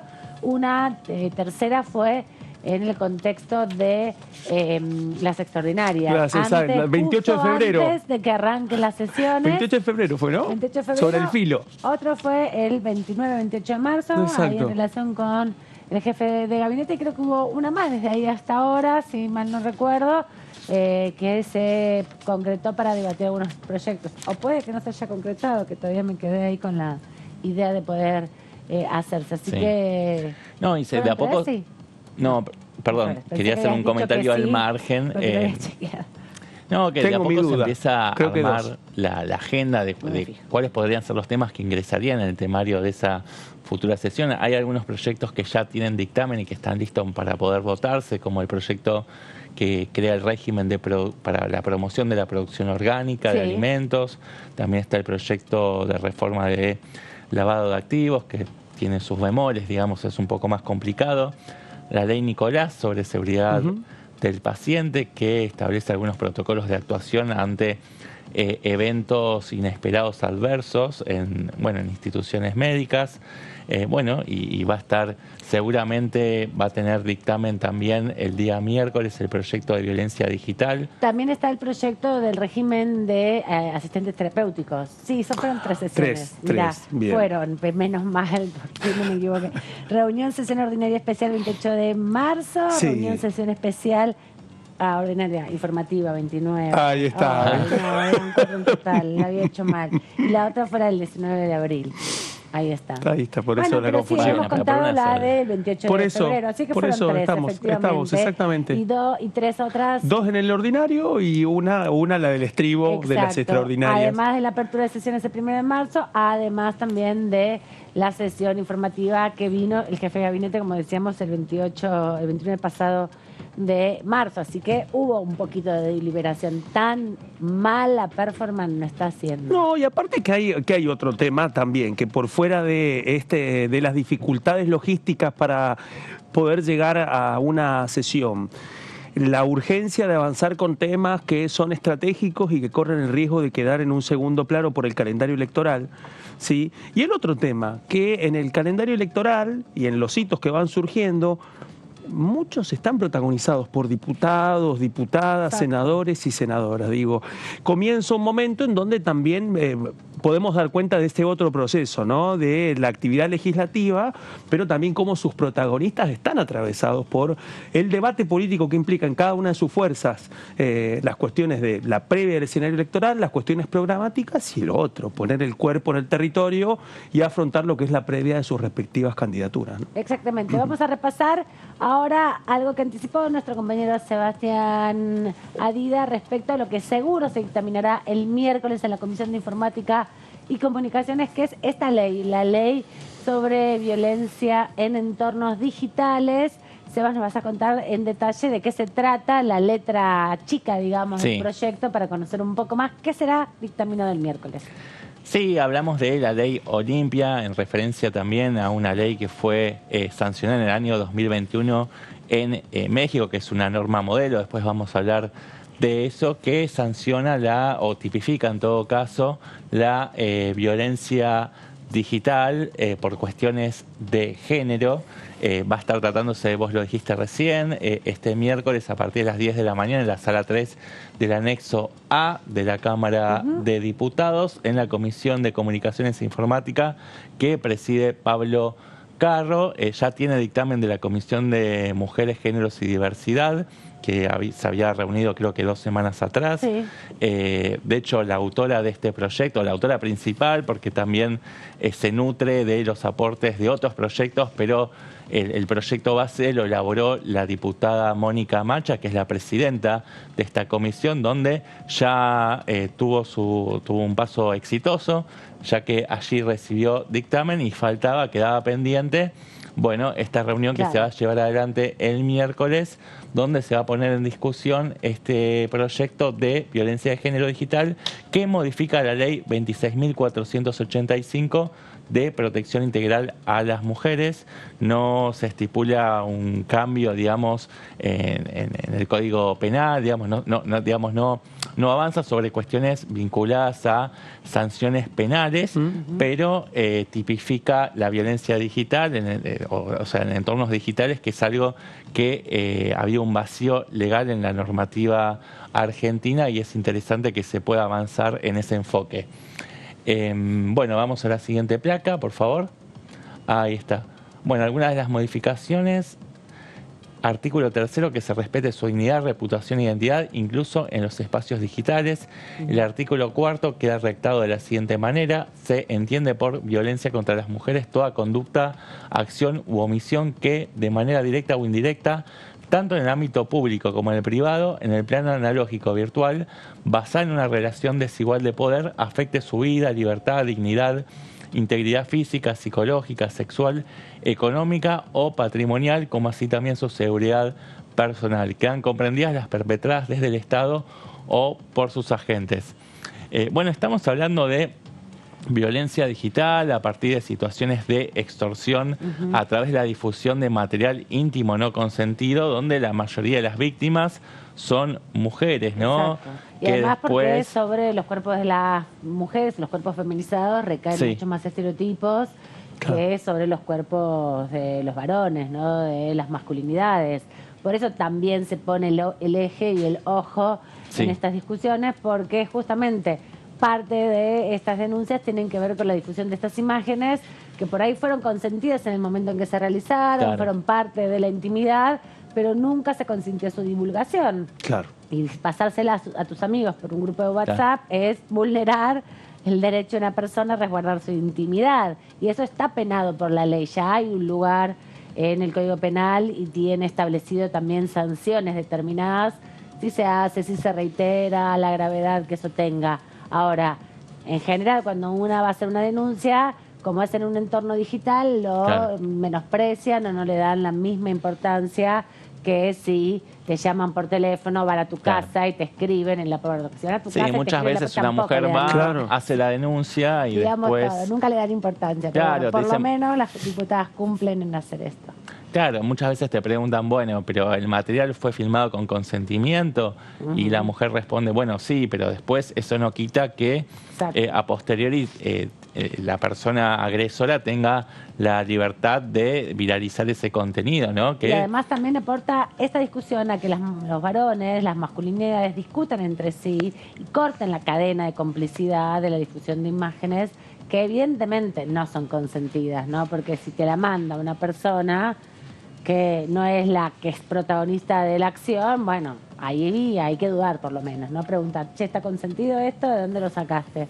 Porque si no, como no hay sanción en esta normativa, lo que hace es poner sobre la mesa una dimensión que hace que las personas pierdan los trabajos, tengan depresiones profundas, no puedan volver a socializar, no puedan acostumbrarse. Sí, incluso en los casos más extremos puede desembocar en situaciones de suicidio, ¿no? De mujeres ha pasado en innumerable cantidad de casos de mujeres que no pueden, lidiar con el estigma de, de verse expuestas en situaciones donde están violando su integridad, su libertad, situaciones son realmente graves. El caso de Silvina Luna, que denunció públicamente y tuvo un caso judicial porque se difundieron imágenes de ella íntimas con un novio y que lo hicieron a partir de que fue a reparar el teléfono celular a una casa de reparación de teléfonos y las difundieron, ¿no? Y eso también no es parte de este tipo de violencia.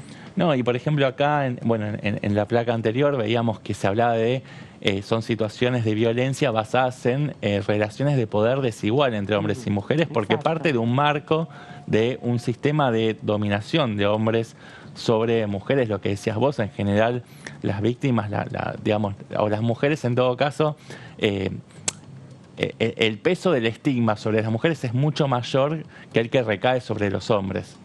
Así que bueno, vamos directamente al artículo 6º, en cuyo inciso G dice que la violencia digital o en línea es definida como aquella que se ejerce mediante el uso de las tecnologías de la información y la comunicación que implique la obtención, reproducción y difusión por cualquier medio de datos personales, material digital real o simulado, íntimo o desnudez de las mujeres sin su consentimiento, discursos de odio de género, patrones estereotipados sexistas o que impliquen situaciones de acoso, amenaza, extorsión o control virtual o acciones que atenten contra la integridad sexual o identidad digital de las mujeres a través de las TIC, así como cualquier otra que pueda surgir a futuro ejercida por este medio que afecte los derechos protegidos de la presente ley. Vamos a repasar ahora un fragmento de la entrevista con nuestra colega Mariana Carvajal en su programa Punto Género, que se emite los lunes aquí a las 23 horas. Conversa justamente con Olimpia Coral Melo, que es la mujer que inició este proceso de tipificar la violencia en entornos digitales a partir de su propia experiencia en México. Como bien nos contaba Sebas hace un ratito, logró también una legislación en el mismo sentido en ese país, pero así relataba aquí en los estudios de Diputados TV la situación de la violencia digital en entornos digitales que sufrió Olimpia Coral Melo. Yo soy originaria de una provincia también en México que se llama Huauchinango, y yo ahí tenía un novio y un día me pidió hacer sexting. Para quienes nos ven y nos escuchan, sexting es un acrónimo entre sex, sexo, y texting, texteo, y es tener sexo a través de la digitalidad. Sí, sexo. Sé que nos puede espantar, sé que alguien puede decir en casa, pero ¿cómo? Si tú lo tuviste, entonces por eso te viralizaron, por eso te grabaron. Yo tuve sexting como cualquier otra persona, sin educación sexual, sin educación digital, con muchos tabús, con muchos estigmas y con una postura siendo mujer y siendo una provincia en donde todo nos espanta, ¿no? Entonces tuve sexting y ese video sexual se hizo viral en diferentes redes sociodigitales y también en diferentes espacios virtuales. Me pusieron un hashtag de un apodo sobre mi cuerpo, me llamaron y me tuvieron estigmatizada en internet. Cada vez que buscabas mi nombre en internet, lo primero que salía era ese video sexual. Cuando yo asisto o yo intento poner una denuncia, lo primero que me dice un Ministerio Público es: ¿y te grabó con consentimiento o sin tu consentimiento? No, con consentimiento, pero cuando lo difundió fue sin mi consentimiento. Pues entonces tú tienes la culpa, ¿no? ¿Estabas borracha? ¿Estabas alcohólica? Le respondí que no, y me dijo: bueno, eso en México ni en ninguna parte es un delito. Dime cómo se llama esta violencia. Yo evidentemente no sabía nada de esto, no sabía ni siquiera que se llamaba sexting lo que había hecho, y tampoco al buscar me encontré con un nombre para esta violencia. Tiempo después de obviamente encerrarte en tu casa, no salir a la calle, no querer tener ni esta cara ni este rostro, le platicaba yo hace rato a la diputada Macha y a mis compañeras que yo jamás en la vida me iba a imaginar que iba a estar en un programa de televisión nacional, en el Congreso Nacional de Argentina, diciendo esto en este momento, a esta hora, con esta cara y con esta piel de la misma Olimpia que años atrás habían difundido en un video sexual. Ser víctima de esta violencia es como si te violaran sin penetrar tu cuerpo, y te violan todos cuando le dan like, y te violan todos cuando le dan compartir, y te violan todos cuando se burla. Nadie se pregunta por el agresor, todos se van con la responsabilidad hacia ti. Y lo dije hace rato, si vos compartes un pack, si vos compartes una nude, si vos compartes con tus amigos, con las personas, algo que te confiaron en la intimidad, vos también eres un violador, vos también eres un agresor, y no está castigado en esta Argentina. Así empezó mi historia, y al final, yo como entendí todo esto, cuando un día estábamos a punto de una película, le llega este video a mi familia, y yo pensé que iban a cachetear, que iban a correr de mi casa. Yo pensé que mi mamá, como muchas mamás que seguro están viendo este programa, como muchos papás que están en este programa, no entienden de las circunstancias, y yo creí que me merecía que me golpeara o que me merecía que me corriera a la casa, pero no fue así. Mi mamá, en lugar de correrme o bofetearme o regañarme, me preguntó si yo quería que esto pasara, y le respondí que no. ¿Tú querías que te burlaran como te están burlando? Le dije: no, mami, claro que no. Me dijo: hija mía, entonces no es tu culpa.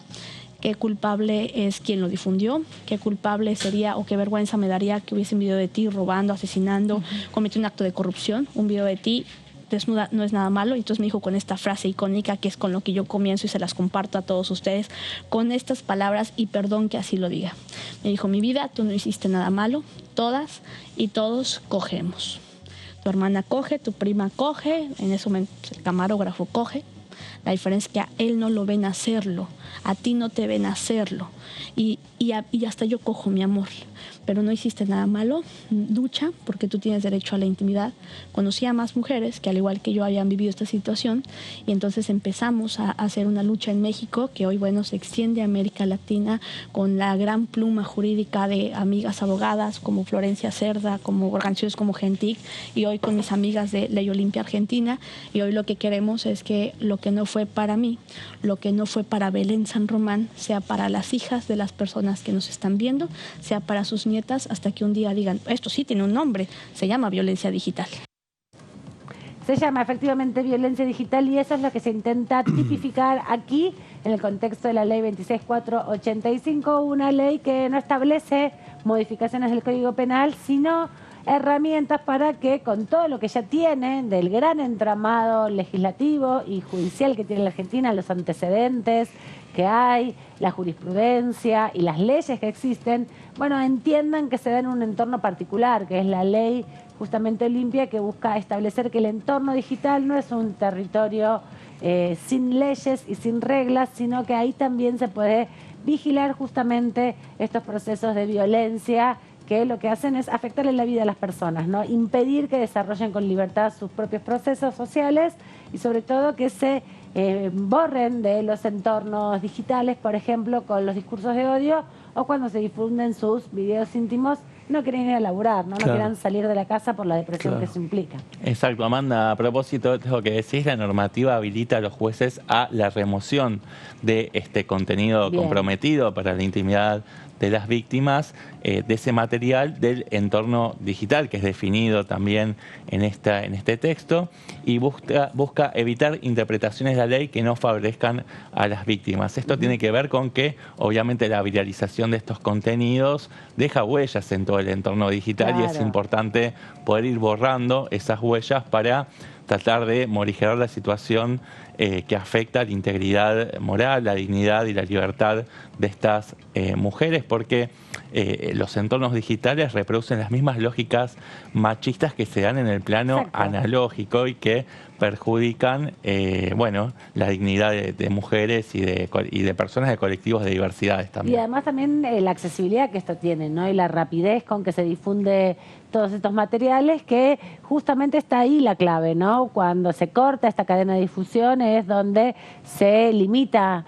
la efectividad de la acción de la difusión de imágenes no consentidas. Sí, lo que pasa es que el daño ya está hecho y en todo caso es una estrategia de reducción de daños. Para mitigar. Claro, exactamente. Sí. Vamos a la siguiente placa, por favor. Ahí está. Bueno, como para hacer un repaso de la línea del tiempo, la iniciativa había sido presentada en julio pasado, creo que había sido en el Museo del Bicentenario, con la presencia de quien entonces era ministra de Mujeres, Géneros y Diversidades, Elizabeth Gómez Alcorta, y está inspirada en la Ley Olimpia que se sancionó en México en el año 2021 en homenaje a una joven mexicana, Olimpia. Recién hacíamos referencia a ella, que había sido víctima de porno extorsión o de sextorsión, como se le dice, por parte de una expareja de ella que había ejercido violencia digital a través de la difusión de material de desnudez o de incluso escenas de contenido sexual que obviamente generaron un daño muy fuerte, y ella incluso contaba en su testimonio desgarrador que había tenido incluso intentos de suicidio, y después, a partir de toda esta experiencia, del aprendizaje, de haber podido superar estas situaciones tan traumáticas, pudo llevar esta discusión en distintos lugares del mundo donde fue convocada para que cuente cuál fue la experiencia en México, ¿no? Con esta legislación que fue de avanzada, ¿no? Y que ahora inspira a otros países como Argentina a emular esa legislación y implementar en nuestra normativa también una iniciativa que avance sobre la regulación de la violencia digital y que tipifique esa figura. Y además que el Congreso de la Nación manden de alguna manera al Poder Judicial a prestarle atención a estas denuncias, ¿no? Porque lo que pasa es que se minimizan, que no se toman en cuenta, que como es Internet no se puede regular, y hay muchas miles de excusas que lo que terminan haciendo es no impartiendo justicia, que es la obligación que tienen jueces y fiscales de investigar.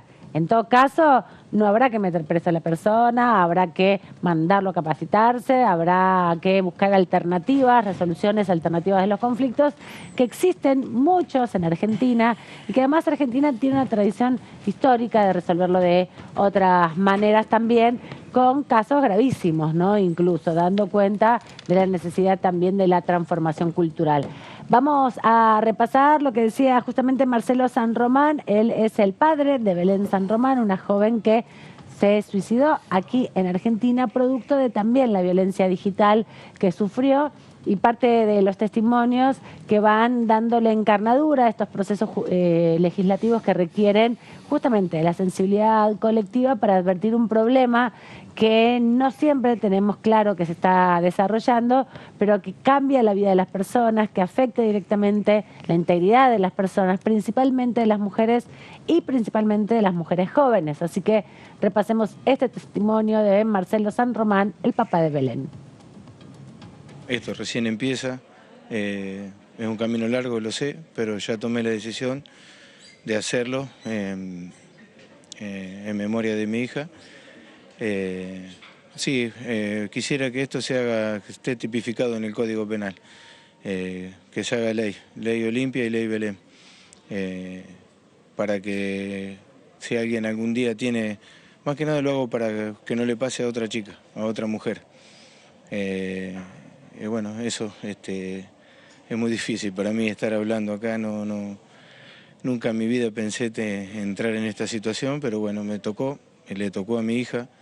No la respetaron como mujer, confió en alguien y esa persona, no sé si por el solo hecho de ser hombre, se creyó con la libertad de ejercer esta virilización. Y también quiero hacer hincapié en que no tenemos que viralizar nadie, no la persona que lo tiene, sino las demás personas que lo van viralizando, ¿no es cierto? Entonces, en mi ciudad pasó eso y una ciudad de 50.000 habitantes causó mucho, no lo pudo superar y bueno, me tomó la decisión que todos ya saben, ¿no es cierto? Triste historia que justamente Marcelo San Román trata de transmutar de otra manera, aportando su experiencia vital, su triste y trágica historia respecto a una situación que no pudo superar su hija, pero que busca concientizar para que no se repita los efectos del machismo, ¿no? Lo que decimos siempre, no solamente son los golpes o la violencia física lo que genera o puede provocar la muerte, sino también toda la violencia psicológica, la violencia simbólica que se reproduce de manera infinita, sobre todo en los medios digitales, que hace que las vidas se vuelvan invivibles, ¿no? Y que la gente resuelva quitarse la vida porque no puede seguir adelante con semejante nivel de acoso y violencia, ¿no? Sí, es irreparable, digamos. La muerte es la forma más extrema y no hay forma de volver atrás. Así que, bueno. Sí, y las infancias están muy sometidas a este tipo de violencia, no solamente a través del bullying tradicional, dentro del contacto físico entre las infancias, sino los entornos digitales para las juventudes y las infancias son realmente terrenos muy complejos que los adultos y las adultas tenemos que estar atentos para poder generar mecanismos de superación de esas instancias, sobre todo reflexión de esas situaciones y perspectivas para vivir de otra manera. Y queda pendiente el tratamiento de la ley Belén, ¿no? Que sí establece modificaciones en el Código Penal y prevé penas de prisión de 3 meses a 3 años. Sí, algo que también recupera un poco la discusión que se había dado hace ya varios años atrás, 5 años por lo menos atrás, respecto al acoso callejero, que también en la Ciudad de Buenos Aires fue legislado en la Argentina, en la Cámara de Diputados y de Senadores, pero en la Ciudad de Buenos Aires tuvo su primer condena con multas y también procesos de capacitación para las personas denunciadas. Así que es interesante también ir resolviendo de otra manera muchas de estas transformaciones que son culturales, porque el castigo no siempre termina siendo una buena respuesta. Totalmente. Y no perder de vista algo que ustedes vienen diciendo desde el arranque de este informe, que es la importancia de que no haya más un vacío legal al respecto. Exacto. Que no haya más, digamos, un hiato de silencio a la hora que un juez, cuando tenga que resolver este tema, no pueda ampararse y decir, no, esto no está en la ley penal, no está tipificado, no sé por lo tanto no sé qué hacer y lo voy a definir en base a mi propio criterio. No. Exacto. En este caso, lo que queda muy claro es que la tipificación de este delito le da un marco de actuación mucho más acotado, digamos, al magistrado, a la magistrada, que tenga que actuar en un caso de este tipo y tenga que interpretar la ley. Claro, evitar interpretaciones que tiendan a no favorecer a la víctima. Exactamente, totalmente. Vamos a repasar también qué decía Mónica Macha, presidenta de la Comisión de Mujeres y Diversidad, cabecera de este debate y una de las autoras que impulsó esta modificación en la Ley 26.485. A mí me parece que es eso, que hay que darle más volumen político, y creo que esa dificultad está dada porque tal vez hay mucha gente que no tiene idea, no sabe, y también pienso en algo que decía Olimpia hoy, ¿no?, en la presentación. O sea, vamos por poder sancionar estas leyes y por tener entonces todos los votos y las manos que necesitamos para lograrlo. Pero también es importante, y esto lo hablamos un montón con vos, Mariana, de cuando pensamos violencia por motivos de género en distintas instancias, como que haya una coherencia también, ¿no? Como que los varones que son los promotores de estas situaciones realmente puedan replantearse. Digo, ¿habrá diputados que en sus celulares tienen fotos o imágenes de mujeres y que ni se preguntan si eso es con consentimiento o sin consentimiento? Me parece que estamos tocando cada vez más fibras muy estructurantes de nuestra sociedad. Y bueno, y involucrarse con esto es también, ¿no?, hacerse cargo. Deberían hacerse cargo también en sus vidas privadas. No sé, me parece que ahí hay algo que todavía no está haciendo sinapsis, digamos, articulación. Ahí escuchábamos el testimonio de la diputada Mónica Macha, justamente en Punto Género, el programa de nuestra compañera y colega Mariana Carvajal, que tenía en la mesa de debate respecto a la modificación de la ley sobre violencia de género para incorporar la violencia digital. Hubo otro proyecto, Claudio, que también se incorporó, que habla de las mujeres, pero ya no de la violencia digital, sino del reconocimiento de las tareas de cuidado de un sector fundamental que son trabajadoras de los centros comunitarios, ¿no es así? Totalmente, Amanda. Este es un proyecto que ingresó hace escasos 10 días, que se suma a otras iniciativas de este tipo, pero que en este caso específico busca enfocarse no solamente en el volumen del trabajo comunitario detrás de los comedores y merenderos, sino también el reconocimiento legal de ese trabajo, sacarlo de la informalidad, establecer mecanismos de regulación laboral y también garantizar el pago de ese trabajo, ¿no? La pregunta, y es lo que vamos a abordar hoy, es cómo lo plantea este proyecto. Bueno, decíamos, lleva la firma, lleva el gancho de Natalia Saracho, del Frente de Todos, integrante del Frente Patria Grande, crea el régimen de trabajadores y trabajadoras de comedores comunitarios y lo que hace es establecer una nueva modalidad de contratación para aquellas personas que desempeñen un rol laboral en comedores comunitarios en el marco del Programa Nacional de Trabajadoras y Trabajadores de Comedores y Merenderos comunitarios, ¿sí? Vamos a pasar a la siguiente placa para poder entrar un poco más en detalle. Este programa que mencionamos reconoce que los comedores y merenderos comunitarios realizan un trabajo indispensable para garantizar el acceso a la alimentación de grupos vulnerados en los barrios populares del país. También lo que define es que se va a implementar un apoyo a través de este programa que consiste en reconocer y otorgar un salario individual a cada una de las trabajadoras y trabajadores de los comedores y merenderos. Bien. Y ahí, bueno, vamos a poder comprender un poco el universo de qué estamos hablando. En primer lugar, existe un registro que es el Registro Nacional de Comedores. Claro, porque hay que darle la comida. Totalmente. Porque ya funciona, no es que no existen. Es decir, que detrás de todo este proceso, lo que hay una serie de mecanismos del Estado que ya están en funcionamiento, exacto, que tienen que ver directamente con la provisión alimenticia, con el cálculo nutricional, exacto, pero tienen otro dato, que es que están sostenidos por un montón de trabajadores y trabajadoras cuya relación laboral nunca ha sido ordenada de modo tal de poder garantizar algunos temas básicos como licencias, cuestiones básicas de cualquier trabajador o trabajadora asalariado. Me parece igual que si son 4.000 más o menos, 5.000 los barrios populares y hay 34.782 comedores, muestra la situación crítica de quienes viven en los barrios populares. No es solo una cuestión habitacional, sino también es claramente una cuestión alimenticia que hay que atender, ¿no? Totalmente. Y ahí falta esta pieza, digamos, que por fuera de la necesidad alimentaria hay una cuestión de infraestructura. Exacto. Y también de este universo, porque el Registro Nacional de Comedores revela, de acuerdo a lo que cita Saracho en su proyecto, que hay 34.782 comedores, como estabas diciendo vos, Amanda. Que no son escolares exactamente, además de las escuelas. Barriales, en los que trabajan 134.400 249 personas, 135.000 personas en todo el país que son las que garantizan el funcionamiento cotidiano de estos merenderos y comedores, ¿no? Y que le dan de comer a diario. Mujeres que necesitan de tener de otros ingresos, otro empleo para poder llevar adelante esta tarea, ¿no? Totalmente. Que se reúnen ahí, que bueno, la mayoría son mujeres que cobran algún plan social o que cobran alguna beca por la asistencia de sus hijos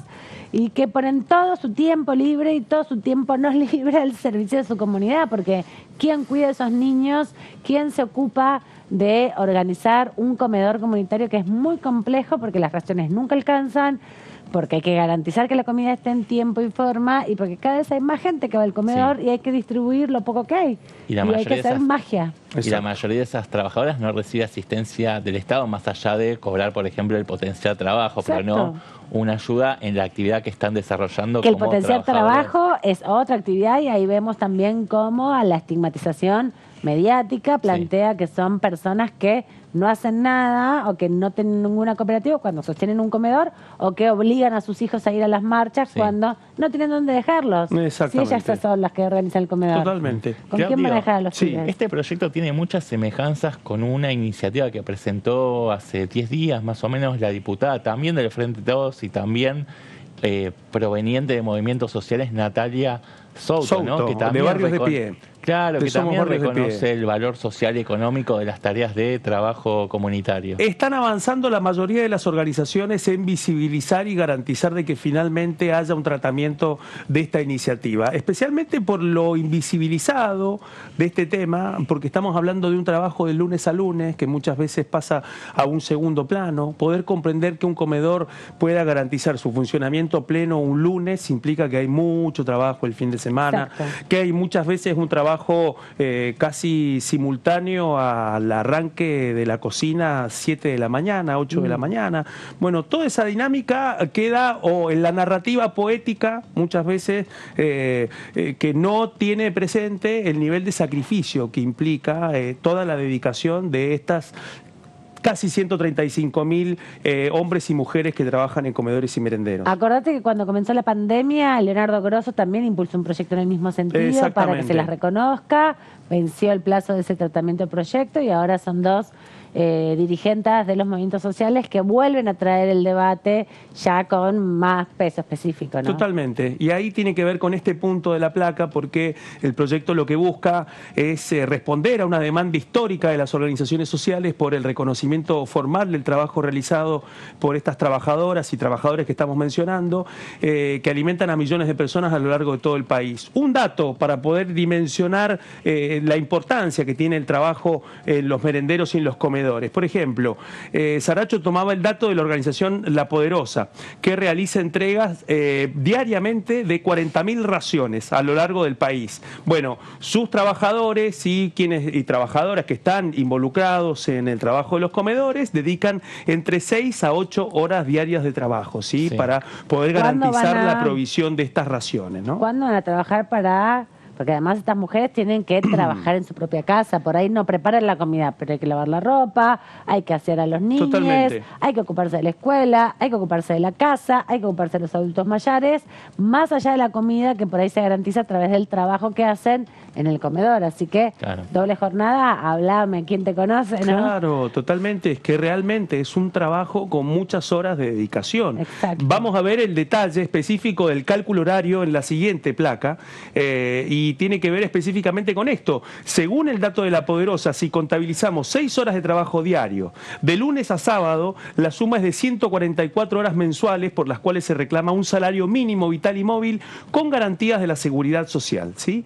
Este proyecto define, y acá tiene que ver con un tema específico, ahora lo vamos a desarrollar más, pero con la tipificación, con la definición. Bueno, establece que un trabajador o trabajadora de comedores comunitarios lo define como a toda persona residente en cualquier barrio popular del territorio argentino que desempeña un rol como trabajador o trabajadora en comedores o merenderos populares por 24 o más horas semanales. Es decir, que empezamos a ver un poco de que hay formas de poder definir topes de la cantidad de horas semanales, quiénes pueden cumplir esos requisitos y quiénes no. Ordenar el trabajo. Ordenar el trabajo precisamente para dar el otro paso que tiene que ver con la normalización y el establecimiento de un ingreso y de un pago mensual. Vamos a repasar qué decía Natalia Saracho, la autora de este proyecto que nos está contando con detalle nuestro compañero Claudio Mardones, para que se regularice la actividad laboral de las trabajadoras y los trabajadores de los comedores comunitarios. Nosotros no tenemos un registro nacional de distintas organizaciones, ¿no? Esto lo hizo el trabajo las compañeras de La Poderosa, que son las compañeras que escriben el proyecto, y que nosotros nos pareció muy importante acompañarlo, pero digo, no hay un registro. Lo que queremos justamente es eso, que haya un registro nacional de cuántos comedores comunitarios hay en todo el país, en qué condiciones están y cuántos trabajadores hay.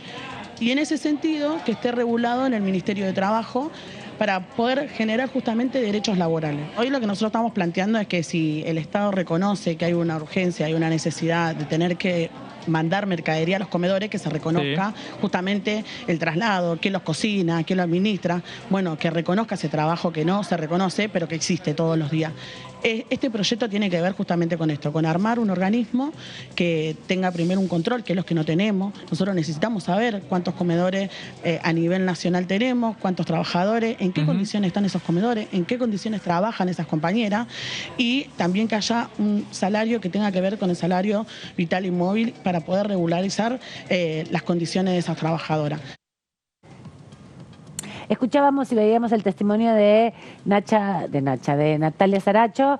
Me confundí con Jackie Flores, que es una dirigente también del movimiento de cartoneros y cartoneras de la Argentina, pero Natalia Saracho, diputada nacional del movimiento Patria Grande, justamente estaba explicando y dando cuenta respecto a la situación de este proyecto de ley. Claudio, ¿tenés más datos para contarnos? Sí, hasta ahora veníamos definiendo un poco el universo, la cantidad de personas involucradas, la red de comedores no escolares que están repartidos en todo el país, y incluso el cálculo que hace Saracho junto con la organización La Poderosa, de que hay una media de 144 horas semanales de trabajo. Bueno, ahora vamos a la parte de las obligaciones y también los derechos para poder comprender el alcance y la aplicación de este proyecto. En primer lugar, establece que será obligatorio para cobrar este salario que el registro oficial del comedor o merendero comunitario esté en el RENACOM, que en la medida que este proyecto prospere va a quedar abierto por 6 meses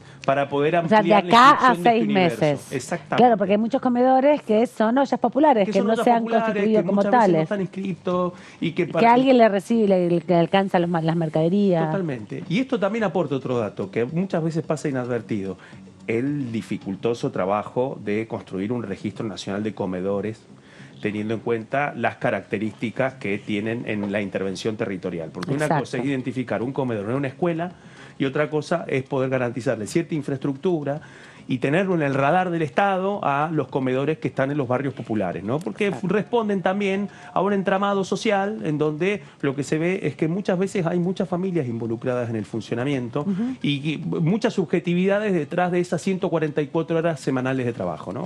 Digamos, en pocas palabras. Sería muy bueno y oportuno que se pudiera hacer un registro, ¿no? Un relevamiento desde el Estado para poder, bueno, a partir de ese insumo de información, poder elaborar una política pública acorde como la que propone Natalia Saracho. Totalmente. Y ahí hay que ver...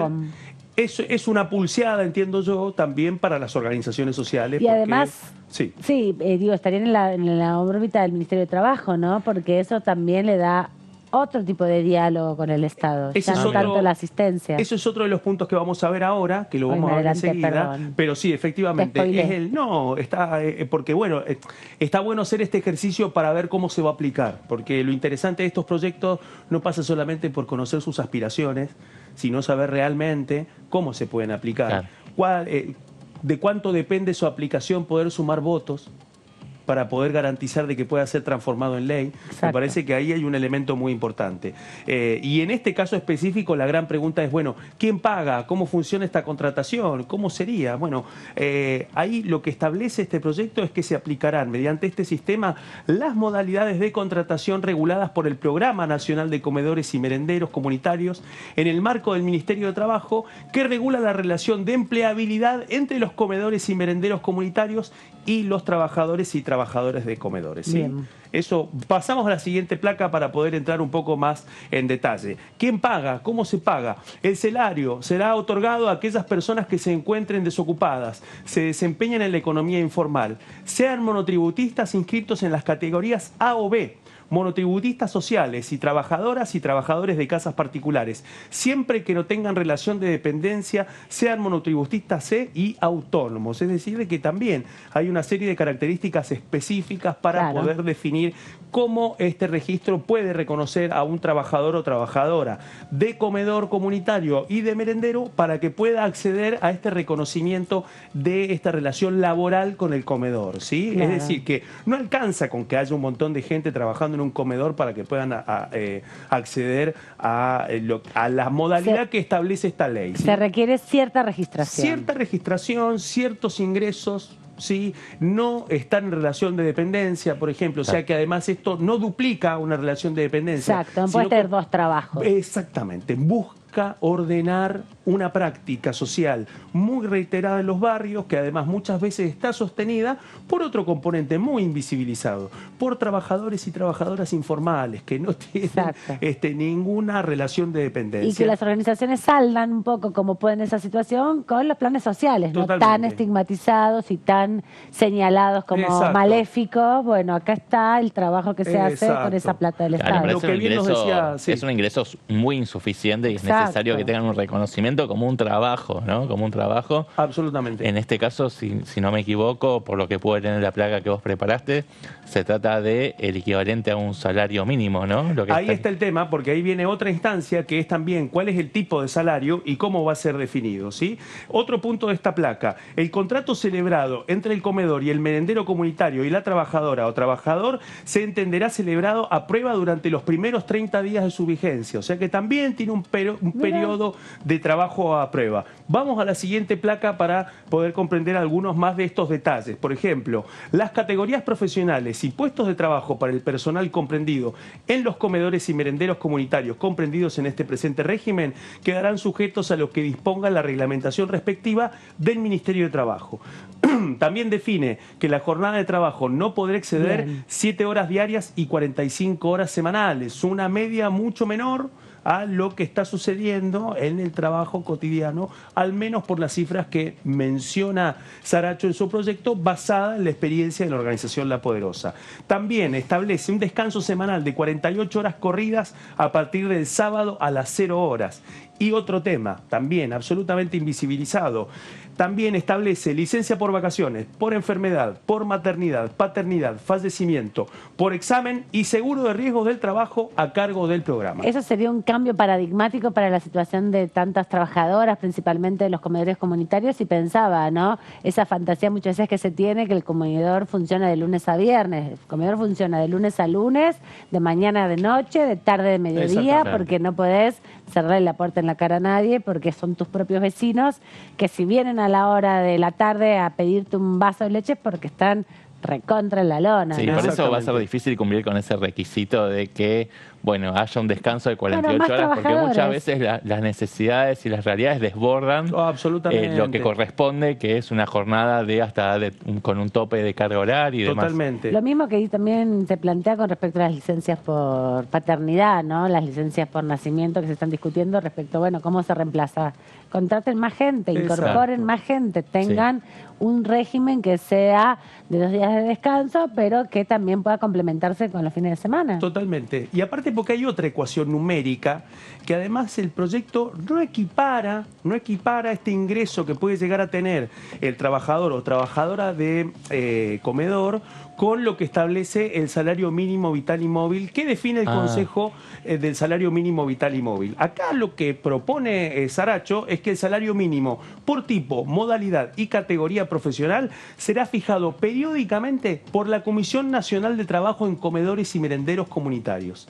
Esta comisión, sí, que va a funcionar dentro del ámbito del Ministerio de Trabajo, es la que va a establecer finalmente cuánto es el monto de ese pago mensual. Como un consejo del salario sectorial. Como un consejo de salario sectorial específicamente concentrado en cruzar los requisitos del Registro Nacional de Comedores, que si prospera esta ley va a tener un periodo ventana de 6 meses para ampliar ese universo, pero también con una ecuación de pago específicamente debatido en el marco del Ministerio de Trabajo, en el marco de esta comisión, en donde posiblemente esté, por una parte, las organizaciones y por otra parte, el planteo, el parámetro que puede establecer el Ministerio de Trabajo para poder definirlo. Obviamente va a tener alguna relación con el salario mínimo vital y móvil, porque además hay un parámetro ya, que es el pago del Plan Potenciar Trabajo, cuyo monto es el 50% del salario mínimo vital y móvil. Sí, el llamado salario social complementario. Exactamente. Entonces, digamos, hay un contorno como para poder empezar a focalizar un poco más la cifra. El otro punto, y este es el punto final de este informe,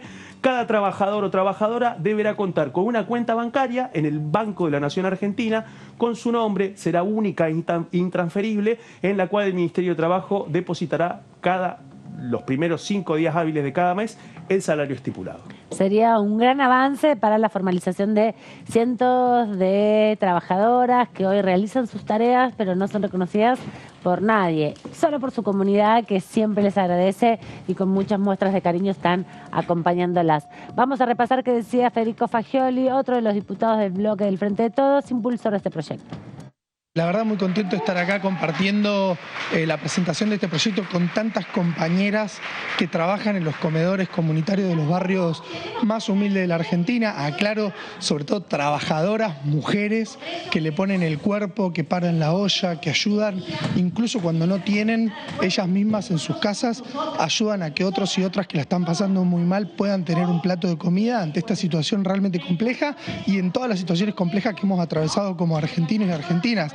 En la pandemia han tenido un rol fundamental, han trabajado para que muchos y muchas no les falte el plato de comida en un momento de la Argentina muy complicado, y es hora de que el Estado y la sociedad reconozca que trabajan muchísimas horas y que eso tiene que tener un acompañamiento, una remuneración, derechos y la posibilidad de acceder también a herramientas para trabajar en mejores condiciones. Bueno, en fin, reconocer el inmenso trabajo que hacen a lo largo y ancho del país tantas mujeres que le ponen el cuerpo para levantar esta Argentina.